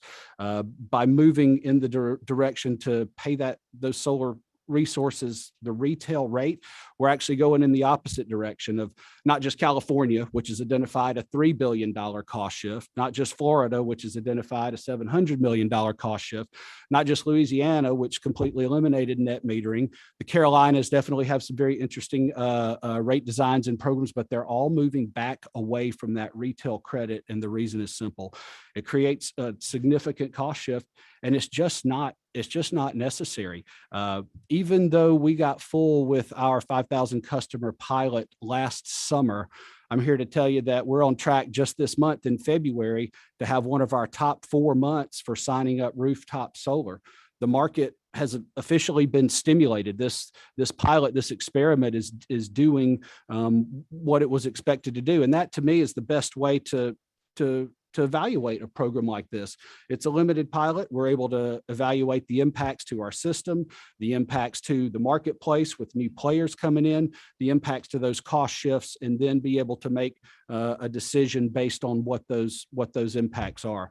I just don't see the logic in completely opening up net metering and then trying to back up away from it after significant amount of cost shift and after lots of customers may have made a financial decision such that they're counting on that net metering. I think it's smarter, Mr. Chairman, to keep what we have. It's working very well for customers of Georgia. We've got growth in the rooftop solar market. And to me, the timing is not right. And I just don't ever see the reason why customers should pay a retail rate for a product that can be had for a wholesale price. Well, I don't think we can anticipate. We don't need to anticipate what might happen after we pass legislation. We're only looking at this legislation is before us right now. I understand the point you're trying to make, but we do have a question here. Okay, it's been waived, but okay, we do have another question. Representative Kennard. Yeah, thank you for the presentation. Real quick, what is the current breakdown of sources of power that Georgia has in its portfolio? Nuclear, natural gas, coal, solar. What's the current breakdown? You know, I won't be able to call it offhand, but I can tell you that with solar additions that we propose in this IRP, solar will be up to about 43%. natural gas about the same amount. Nuclear will make up much of the rest. As proposed in this IRP, the share of coal, which is in single digits now, is proposed to go down to even lower than that. So I can get you those figures for Yeah. sure based on what You're it is saying right now. 43% of our electricity is coming from solar? As project, if what we proposed is approved by the time they're online. I think right now it's about 20, just over 20%. And that's on a capacity basis, the amount of resources. What's on the ground. timeline to get up to 43%? Yeah, by the end of the decade, when we propose the 2,300 in this IRP, we procure that through procurements that will take another 7 or 8 years to get online. Thank you. Mhm. Chairman Martin has a question related to the IRP. I did just want to follow up with that. When you're putting together an IRP, I think you mentioned 2.3 more 2,300 megawatts. Yes, sir. 2,300 megawatts of electricity. I mean, I'd love if the chairman will allow us to invite you to come and give us a primer on the IRP, because it's important people to understand that when that 2,300 kilowatts of I think megawatts, I should say, go online, it doesn't alleviate the need for some high percentage of that to be a baseload generation that is also a stranded cost. Whether it's your cost, and that goes into, when it goes into the IRP and they approve it, you earn on it, all of our people pay for it. So it's not a panacea of, oh, gee, there's solar, we're cutting down our stranded costs that you all have to pay for. So I'd love to get a primer on that so that we could take that back to the folks that are paying the bills. I And appreciate you. Certainly happy to do that. I wouldn't think of those costs as stranded. We talked about demand cost earlier. Solar is really good at producing energy when the sun is out. And again, no bigger fan of solar than Georgia Power and our EMC and MEAG brethren. Georgia, it's growing solar incredibly. But what it can't do is produce energy 24/7. So having that diverse mix, dispatchable resources, nuclear, natural gas, energy storage is really a game changer as it relates to adding more and more of these variable resources to the system. And my use of stranded costs was just in that is, with lines and power and everything. That am I right? Isn't that what you guys refer to that as? Stranded costs generally would be referred to assets that weren't in use anymore. I would call those base costs. Okay, fair enough. I misused the term. Thank you very much. 24/7, 365. Thank you for the question. I agree. I think that we probably need to discuss the IRP process at some point. Yes. From my reading of the statute, I think PSC is kind of going beyond what the statute actually asked them to do, frankly, but that's for another day. One more question. I'm sorry. Yes, sir. Yeah, actually, you got it. Hello. I actually got the 2022 IRP available. I've been flipping through it in my fun time. I'm on page like 97 of 202. So yeah. But specifically talking a little bit about solar power, because that's what we're going to talk about today. What would you say a customer, for somebody that I came in, I put solar power on my roof, right? Is it my understanding, this is again my question, is it my understanding that the people that are supporting this bill would say, well, I want to sell it to you at a retail rate, but you would now have to take that power, send it through your lines to somebody else, and you don't recoup any of the cost for that, I guess, almost acting as a distributor, if you will. Is that where the rub is? Yeah, Okay. that's a good way to think about it. And the example that was we were talking about earlier, Georgia Power's predominant rate for residential customers is an energy only rate. There's no demand charge. There's no ability to collect costs from a customer based on putting demand on the system at night to pay for the transformer, to pay for the power line, to pay for the plant. It's all collected through that energy charge. And so it's because of that, if we collect a lot less energy from somebody with solar behind the meter, yet they're still using the grid for two-way power flows, both to keep the lights on at night, but also to distribute their energy back, we're under collecting from that customer. And that is what creates the cost shift, where that customer's neighbor is going to have to pick up the remainder of the cost share. Okay, so outside of just the kilowatt hour rate that I pay, what other fees do I pay in my bill, and how do those relate to, for example, distribution systems? I mean, I could start from the beginning, what it costs you to operate the plant, parasitic losses and lines. I mean, We don't have to take it to that detail. We'll do that in subcommittee. Sure. But just out of curiosity, what else do you charge that outside of just the hourly rate? On the basic residential rate, there's really only two types of charges. There's a fixed charge, a monthly service charge, which I believe was 12, maybe it's $14 now in 2022. All the other charges are calculated based on kilowatt hour sales. So there are some riders that are cents per kilowatt hour. There's some other riders that are multipliers, but it all depends on that cents per kilowatt hour. Absolutely. Other types of rate designs do a better job with behind the meter solar of collecting those costs, like a demand rate, like a time of use rate. We are studying what's happening in the Carolinas and some of those other states as well. When we do monthly netting and customers on a time of use rate, we do give them credit back within that time bucket that they put the energy on the grid. So we try to do that for the customers that are on TOU rates. So when you do your metering, for example, when I'm doing solar is obviously during the day, during peak rate time. Mhm. So how, I guess my question is you know, I took here, Chairman Setzler talking about, net that, and he used the example of in his factory, the 77% savings. So that net, if that net was to come out during peak hours, is that, how does that relate to the monthly? That's where I'm really getting kind of lost in the weeds here, is how all that flows. So Sure. if you could help out a little Sure. bit. Appreciate it. In the traditional way, the traditional instantaneous netting, that energy would be credited back to the customer. And this is just energy pushed back to the grid Mhm. at an annual average solar value that was created by looking at this typical solar load shape over all 8,760 hours. So it takes into account both really high cost hours when solar produces and it's worth a lot, and also really low cost hours a day like today without much heating or air load when there's lots of solar resource. So it balances that out. We're really just talking about that energy pushed back to the grid, though. Most of the solar from a rooftop solar installation is actually consumed on site, never even makes it out to the grid, and that's credited at the retail rate that the customer's on. And that actually hit on exactly where I was going with this question. If you're only paying for the power that you use, correct? So if we had 1,000 solar panels sitting up here and we weren't spinning our meter, effectively you're getting retail rate at that moment, correct? Yes, I want to make I sure- mean, in effect, I mean, if you're consuming it all on site, you're getting retail credit for 100% of that. It's only what's pushed back to the grid. so we're talking about only what gets sold, the net that gets sold back to the grid. Is it what's that's in where we're, question here. That's okay. exactly right. Thank you. That was Okay. my only question.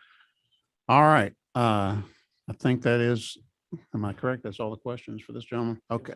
All right. And I know it's getting late. I don't like to cut anybody off. And so we're going to move on here. Thank you. Thank you, Mr. Chairman. I've got lots more ideas on the interpretation of the old act and the Okay. language that was used and all that we'll save for subcommittee. I Okay. appreciate the opportunity to Sounds speak to good. them. Thank you. Charles Herrig, is that it? Yeah. With the Freedom Forever. You tell us what organization you're with. I'll do that. First and foremost, want to thank you, Chairman, for giving me the opportunity and the committee here to listen.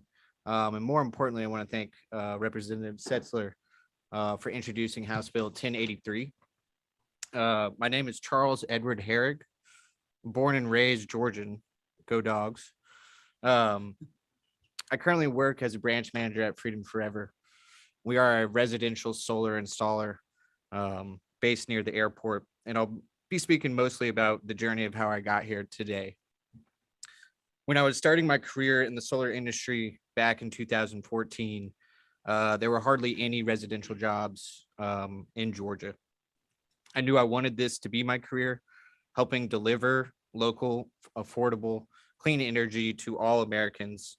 And to participate in this field, I knew I would have to leave home, so I moved to Boston, Massachusetts to learn solar power. I installed on roofs for 2 years, starting as a junior installer and working my way to a lead installer. And after 2 brutal winters up north, I knew it was time to come home back to Georgia. Last year, when the Georgia Commission opened a net metering pilot program, I helped open Freedom Forever's Georgia office with the hope that I could launch 4 to 5 5 to 6 person crews installing solar throughout the state on residential homes, giving ratepayers the choice of where they get their energy from. Since last year, when the pilot program ended, I've fluctuated between 1 to 2 crews.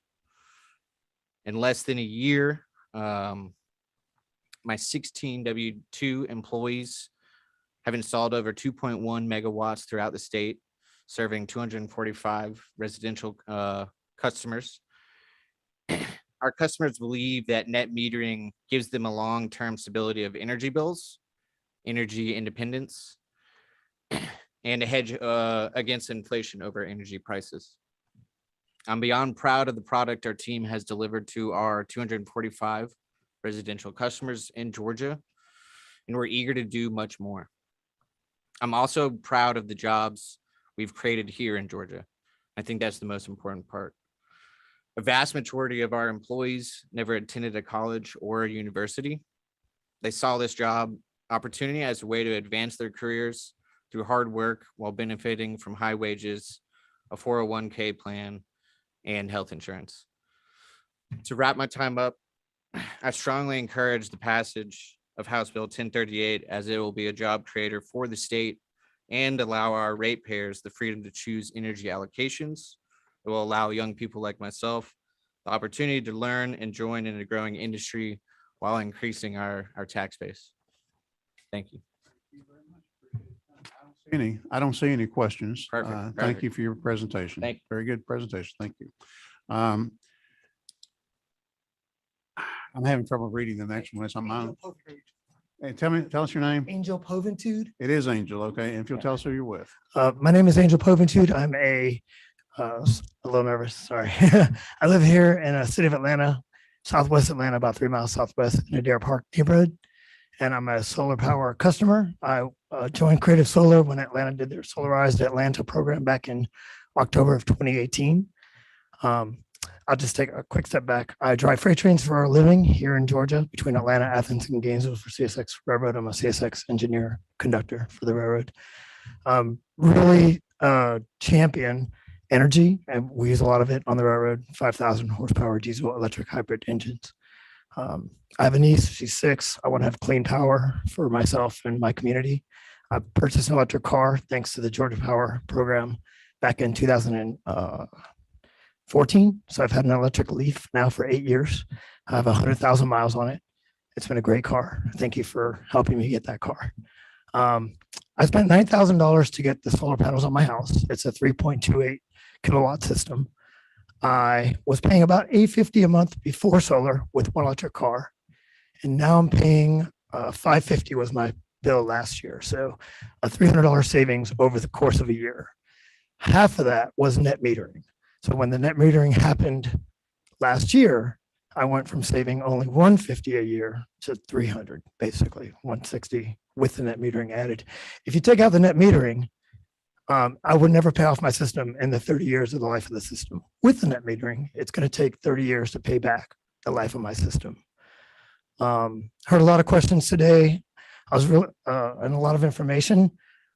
Solar is incredible. I don't produce enough to support my house, so I pay a bill every year. Again, $850 before solar, $550 with solar. Any overproduction I do during the day, because Georgia Power has incredible programs where, so your average Georgia Power user pays 14 cents a kilowatt hour around the clock. I pay 22 cents for peak power because of electric vehicle program, 7 cents for off peak, and then 22 cents for off peak, or I'm sorry, 2 cents. So 17, 4, and 2 cents overnight for off peak. And so I do all my charging overnight, and during the day I'm putting power into the grid. And so my neighbors are getting that power, and under net metering, I'm giving it to my neighbors at what they're paying for it at 14 cents a kilowatt hour. Before net metering, I was only giving that power to the grid at 3 cents a kilowatt hour. So I put $9,000 of my own money into my system on the house with a 30-year payback with net metering, and that wouldn't happen otherwise. So I support this bill. When you're saying that reduction in the cost, that's because you're on that program. You're one of the 5,000. Is that what it is? So the net metering is Yeah. the program that I'm now saving $300 a year. Okay. The other program is different with an electric vehicle, Yeah. where I pay 22 cents for peak, 7 cents for off peak and 2 cents for Okay. off peak. Very good. I don't see any questions. Thank you very much. We appreciate your presentation. Oh my goodness. Altonwaller, I'm sorry. Can you tell us your Get name? close, I'll answer to it. I think I'm your last speaker, so I promise I will be quick. And we've got some handouts that Keith is going to help me give to everybody just to leave y'all with some information. So my name's Katie Childs Ottenweiler. I'm the Southeast Director for Vote Solar. We're a nonprofit 501c3, and I work on solar policy based here in Atlanta. Been working on solar policy in Atlanta for about a decade. And just want to hit on a few points that have been raised and provide some clarification. But first, I just want to start with this picture, which I've given y'all in your packets. And you know those MasterCard commercials where they put all the dollar amounts and they say priceless. This is a picture from almost exactly a year ago in Texas when they had the ice storms and the grid went down. And this is a home that has battery storage and solar power. And it was the only home in its neighborhood that had electricity. And literally, like, the neighbors flocked to this house because everyone was freezing in their homes. This is the priceless value of off-grid solar systems that provide resilience to communities. We fully support solar farms and are a huge champion of those and really appreciate everything that Georgia utilities are doing and their leadership on that. But when the grid goes down, a solar farm goes down with it. And we have folks living in Georgia, and I hear from these people a lot, people who need electricity for medical purposes, whether it's to power an oxygen machine, refrigerate their medications, because they're just not able to go to a shelter because of disability reasons. And so I just don't want folks to lose sight of the real resilience value in having these systems on the grid. In my mind, this really is the missing piece in the all of the above energy strategy that we talk about a lot here in Georgia. I want to talk about some of the points that have been raised with respect to net metering. And one is related to fees. Some of the utilities in Georgia have the highest fees on solar customers anywhere in the country. And these fees can be so prohibitive, it can increase the cost of going solar by $20,000 to $30,000 over the life of a system and cost significantly more in fees and charges than you even pay in the upfront capital costs of going solar. So that's something that we absolutely have to fix here in Georgia. We do not want people to be taxed and penalized for going solar. And then the second piece that I just want to clarify is related to net metering. And I know there's been a lot of talk about sort of where other states are going. What is related, what we're presenting here in 1083 is not full retail annual net metering. It's not the California style, Florida style. It's not even the North Carolina, Virginia style, where you get to roll over your credits all year long at a retail rate. This is an actual much more modest version of that, that I would call monthly netting. It allows you, in the same way that you would make other investments and conservation measures, to offset your electricity bill during the monthly billing period in the same way that the authors of the Cogen Act intended 21 years ago. And then at the end of the month, if you have any net excess solar, you are actually going to get an avoided cost price for that. You will get a wholesale credit at that point. So, utilities that are sort of moving away from retail net metering, a lot of them are landing exactly where we're putting in this bill. And I think it represents kind of the measured approach that we ought to be taking in Georgia and that we've taken on things like utility scale solar. Happy to answer any questions, but thank you so much for your time. Well, thank you. Thank you for your presentation. I don't see any. Did we? Oh, okay. I may have misunderstood Chairman Setzler, but I thought he had true zero net metering in 1083. Only within the monthly billing period. And you can see in the language. Well, I understand, but you agree that is zero net metering in the within the monthly billing period. Okay, At that's the fine. end of the month, any excess is an avoided cost credit, which is. No, I understand. Yeah. So Okay. you basically don't go below zero. Right. Yes. Yeah. Okay, Yeah. that's fine. I just wanted to make sure we were hearing the same thing. we Yeah, can, absolutely. we can have the debate about it or the discussion later. But Yeah, I just wanted to agree. clarify. It is No. very different from California, Florida, some of the Thank you. policies that are in place there. Yeah. We do have another question. So, and I'm supportive of solar panels. I don't, I'm asking some hard questions, but I don't No, want you to I- think I'm going that's the what I'm wrong way here with for. this. So I was reading this little document here and it says fees range from 6,000 to 36,000 more over the life of average solar system, more than doubling the cost of the panels themselves. Can you explain that to me a little bit more? I don't understand what that means at all. Yeah, so not all, some utilities in Georgia do not have standby charges. But there are, we've got over 100 utilities across the state. About 40 of the utilities do impose monthly charges on solar customers. And some of those are incredibly high. So typically they will impose them based on the size of your system. So the example I gave there is for an average size residential system, which is about 5 kilowatts. This is an example of one utility and the fees that it would impose every single month. You add that up over the 30-year life of the solar system. That's how you get to the $36,000 in fees. So just to make sure I understand this right, to have a solar panel system on my house, the utilities charge me a fee to put that on top of my house. Every single month, Okay. they're imposing a charge based on the size of your solar system.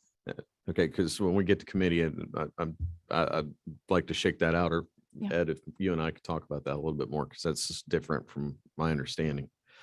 My other question is I'm curious kind of how this math shakes out, because to me, it seems like put a solar panel on your house to avoid paying the utility for the same energy, right? So, because it's all electrons. At the end of the day, we're just talking about electrons here. Yeah.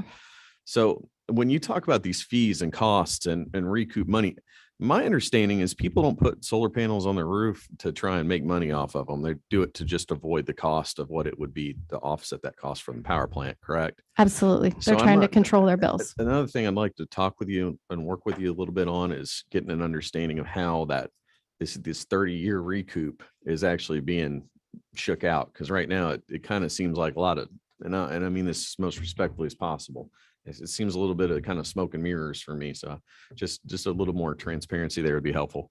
So that's all. Thank you. Okay, I think, is that it? Okay, I think that is all the questions. Thank you very much Thank for you the for your time. presentation. Jeff Pratt, are you here? Okay, we do have Jeff Pratt's online. Jeff, if you will tell us who you're with. Sure. Chairman, can you hear me okay? Want to make sure. This actually is the last one here, so. Yeah. And can you hear me? Okay, very good. Thank you. Thank you, Chairman and members of the committee. I'll make my remarks very brief. Won't let you go over too far. There's been some good testimony today that is helping look at some of these topics quite extensively, and very much appreciate that. So I work with Green Power EMC. We're a not-for-profit electric cooperative that provides renewable energy services to 38 of the 41 electric cooperatives in the state of Georgia. This group of 38 cooperatives is responsible for about 1/3 of all the solar that co-ops nationally have been able to engage. I would tell you that in this bill, at first read, one of the comments that were made earlier is that it looks like there was just a few changes and 8 pages, and I think that's true, except the substantive part of those changes can be quite impactful. I want to hit a few of those points, make a couple extra comments, and then we'll close out for questions. First, premise versus property is not a simple matter. It is the word premise is codified in a law that's been around for 50 years, and it has a lot of unintended consequences to engaging and starting to try and change that definition and looking at it in different ways.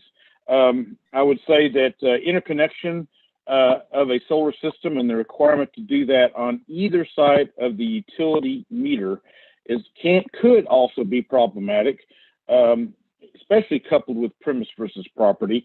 And I'll give you one example of that is that many times when you interconnect a facility on the the utility side of the meter, it could cost a substantial amount of money to make sure that the energy that's produced from that facility can safely and reliably be included onto the electric grid. So this bill specifically prohibits the utility from recovering those costs, and the revenue from that solar facility, though, would go exclusively to that customer with minimal benefits most of the time to the grid itself. So that kind of brings us to the whole cross-subsidization, monthly net metering. In my simple mind, I have to think of what business model do we have in the United States where a business is forced to buy their power, their wholesale product that they resell and substantially distribute, and forced to buy it at a retail price. I don't know of another one that could survive long-term doing that. And I'm not talking about utilities going out of business. What I'm talking about is, I think it's that simple when you think about cross-subsidization and the impact that might have, and why some of the other states that's mentioned are moving away from that particular policy. I think that this monthly netting also has an impact because many of the hours of the year when this wholesale energy is being produced, it's being produced during hours when the utility has very little value for it, but yet we're paying a retail rate for it. So time of day can be very important. I would say that one of the comments earlier that I think is very important for this particular point is that you think of a customer's premise and you think of the offsetting the energy that they use with an investment in their building and that they put on their building, they should very much be able to get a return on their investment, but not at the expense of others. When power is pushed back out onto the grid, especially during times when the utility doesn't need it, then this generator, the homeowner, for example, or business customer, is using the electric grid to extract value at retail prices. Where if you simply do insulation and manage your energy usage and reduce it substantially, you are not imposing any extra costs on the utility, or you're not using the facilities that the utility has in place in that regard. So I think there's an important distinction there. I do want to say a couple things about the utilities, especially cooperatives. We're not for profit. We have a responsibility to be equitable among our customers. We have a responsibility to make sure that there's non-discriminatory rates and structures, and we think that this bill has the opportunity to actually create additional inequities that could be very troublesome. I'll say that the point's well taken by the earlier speaker about the California policies and others where they had much more significant net metering points. But the fact is that it seems to me Georgia has taken a very measured approach to solar production. We were not the first entity to create solar, not the first entity to come out of the chute and put large-scale solar on our grid. We waited until the time would create value for our members. By the same token, I would say that, pick on California, easy to do, but they created a subsidized market for a larger subsidized market for rooftop solar, and it has created a problem that ultimately, after incentivizing other fixes like batteries, they are having to come back to the table and say, okay, this maybe didn't work so well. So I would think that as Georgians, that we have been in the market at the right time for customer value. Number two, that we can that we will find the right policies as we move through this that would encourage and help customers get as much value as they deserve and need for rooftop solar. And that if, as we work through this process together, I think that that Georgia has shown themselves to be very forward thinking. And I think we have really good committees here that will be able to work through these topics. Our co-ops have experienced about 50% increase in rooftop solar in the last 5 years. Jeff, on average every year. Yes, if you can finish up in about 2 minutes, I would appreciate it. If you can finish up in a couple. I would be glad to, Chairman. I will. So rooftop solar is growing. We're helping enable that growth to happen, but not at the expense of other customers. And so we look forward to further engagement and finding the right solutions. If you have any questions for me, Chairman, I'd be glad to answer them or wait to the subcommittee. All right. Thank you very much. Great testimony. It is getting late in the day. I know you've sat there through this whole thing waiting. I wanted to, before we go back to the author of the bill, I just wanted to say, I'm doing this a little bit different with these bills today and tomorrow. And I know y'all have sat here for a long time, been over 2 hours, but normally the way I've done this committee and my predecessors had done it would be to go ahead and assign bills to subcommittee. But I thought with these issues that they were such that I wanted to give the entire committee an opportunity to hear them, because so many times, and not just when we do it, sending directly to a subcommittee, but in other committees, they come back with a report from a subcommittee and the whole committee hasn't really had a chance to hear the same things. And I think with these issues, I just thought it was important to do it that way. And I know it's been a long afternoon, but I've really felt like what we had today and what we'll have tomorrow deserved a thorough hearing. And so that's the reason that I've done it this way, that these bills will be assigned to subcommittee and then we'll see what happens with them there before they come back. But I did want everybody in the committee to have a chance to hear the whole shooting match, the presentations from the authors and any testimony, pro or con. So with that, we are back to Chairman here. If you want to, and I know you well enough to know you've probably been sitting there and I saw you writing, you probably got like 100 rebuttals that you want to go through. I'm sensitive to time, Mr. Chairman. And, We're among friends. And I'm not going to tell you can't do that. I mean, if there's nobody else here but me, I'll sit here as long. But but I do appreciate the patience that the people are here, the members have shown with this, and we will be back tomorrow, and hopefully we can not be here as long on the legislation we have tomorrow. But we're going to do a thorough hearing. That's all there is to it, because they deserve that. The authors deserve that. So with that, sir, you're back on. Mr. Chairman, I've got a town hall meeting in 46 minutes in Cobb County. I hope not to be late to that. So I'll wrap up. I appreciate the presentation. This is not a bill that I tried to I want to be very transparent about everything we're talking about here. I really appreciate the engagement. I've spoken to the power providers and hope to continue to do that through this process. But what I do want to say is, it is more expensive to produce solar power than it is to produce coal-fired power. It's more expensive to produce solar power than it is in a combined cycle plant. It's more expensive once you build the nuclear plant to produce solar power than it is to produce nuclear power.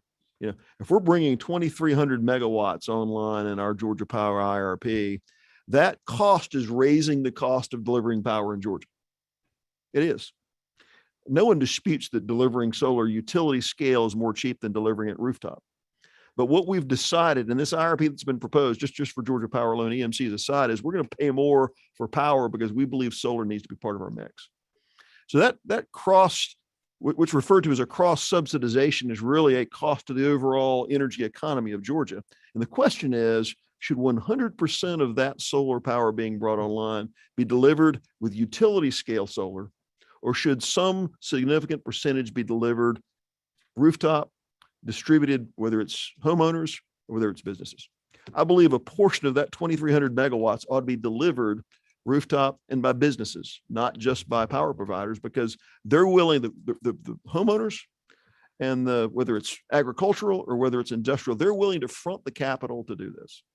So my contention is not that it doesn't need to be part of the mix. We recognize the overall cost of delivering energy in Georgia goes up when solar becomes 43% of our mix. The question is, who's going to deliver that? And should it be exclusively delivered through a utility scale solution? I would suggest it should not be. I would suggest that the majority of it should be. I would suggest that 60% of it or so should be delivered through a utility scale solution, and about 40%, which is roughly speaking, broadly speaking, a third, 30 to 40% should be delivered through the system that's proposed in this bill. That's simply what it does. So this cross subsidization we're talking about is what we're really saying is that the costs are going to go up a little bit because solar is part of our mix. The growth that was been talked about in the last couple of years came as a result of the stimulation that our friend from Georgia Power shared. And I just appreciate his candor. That's the kind of candor I want to have in this discussion. I really, really appreciate his input. The stimulation he's talking about, though, was made very clear to us by the gentleman that came up and said, without the program, I'm getting 3 cents per kilowatt hour that I put back on. And with the program, I'm getting 14 cents. That difference is what stimulated this rooftop solar in our economy. It didn't happen without it. There were some early adopters that did it anyway, but the stimulation he's talking about came because the economics of balancing the system is delivered to 5,000 people that we're proposing to expand as part of this bill. That's what this is. That's what this bill does. So I just wanted to say that the question is, if solar is that important to put in the IRP, that we're going to put 2,300 megawatts in the next decade, and if solar is that important to Georgia, why can't mom and pop finance part of that? Why is that only done through utility scale providers? And that's what this bill suggests. To the questions you guys asked before, I'm not proposing that we be closed-minded to how that happens. We talked about a Carolinas model that provides better payback at certain times. That's exactly where we're looking to steer this. But I do believe that residential providers ought to be part of that system, that mom and pop willing to put their capital in the mix at no cost, direct cost through, to our power companies. Why can't they be part of the capital mix? And if they are part of fronting the capital, why can't mom and pop get back a return on their capital that's somewhere close to what utility scale developers provide? If an EMC goes out to a utility scale developer and says, hey, we want you to develop a megawatt of solar out here in a rural county, if the return on their investment is 30 plus years, it's never going to get done. The fact is that utility scale recovers their investment way, way, way faster than that. What we're trying to do is simply create a circumstance where the return on capital for mom and pop is somewhere close to what the utility scale developers get. That's all we're asking for is fairness. Is that going to be more expensive? Yes, it's going to be a little more expensive. It's going to be more expensive for mom and pop to deliver that, or for a manufacturing plant to have that provided themselves as part of building their plant. We know that. But should that not be part of the mix? I believe that should be part of the mix.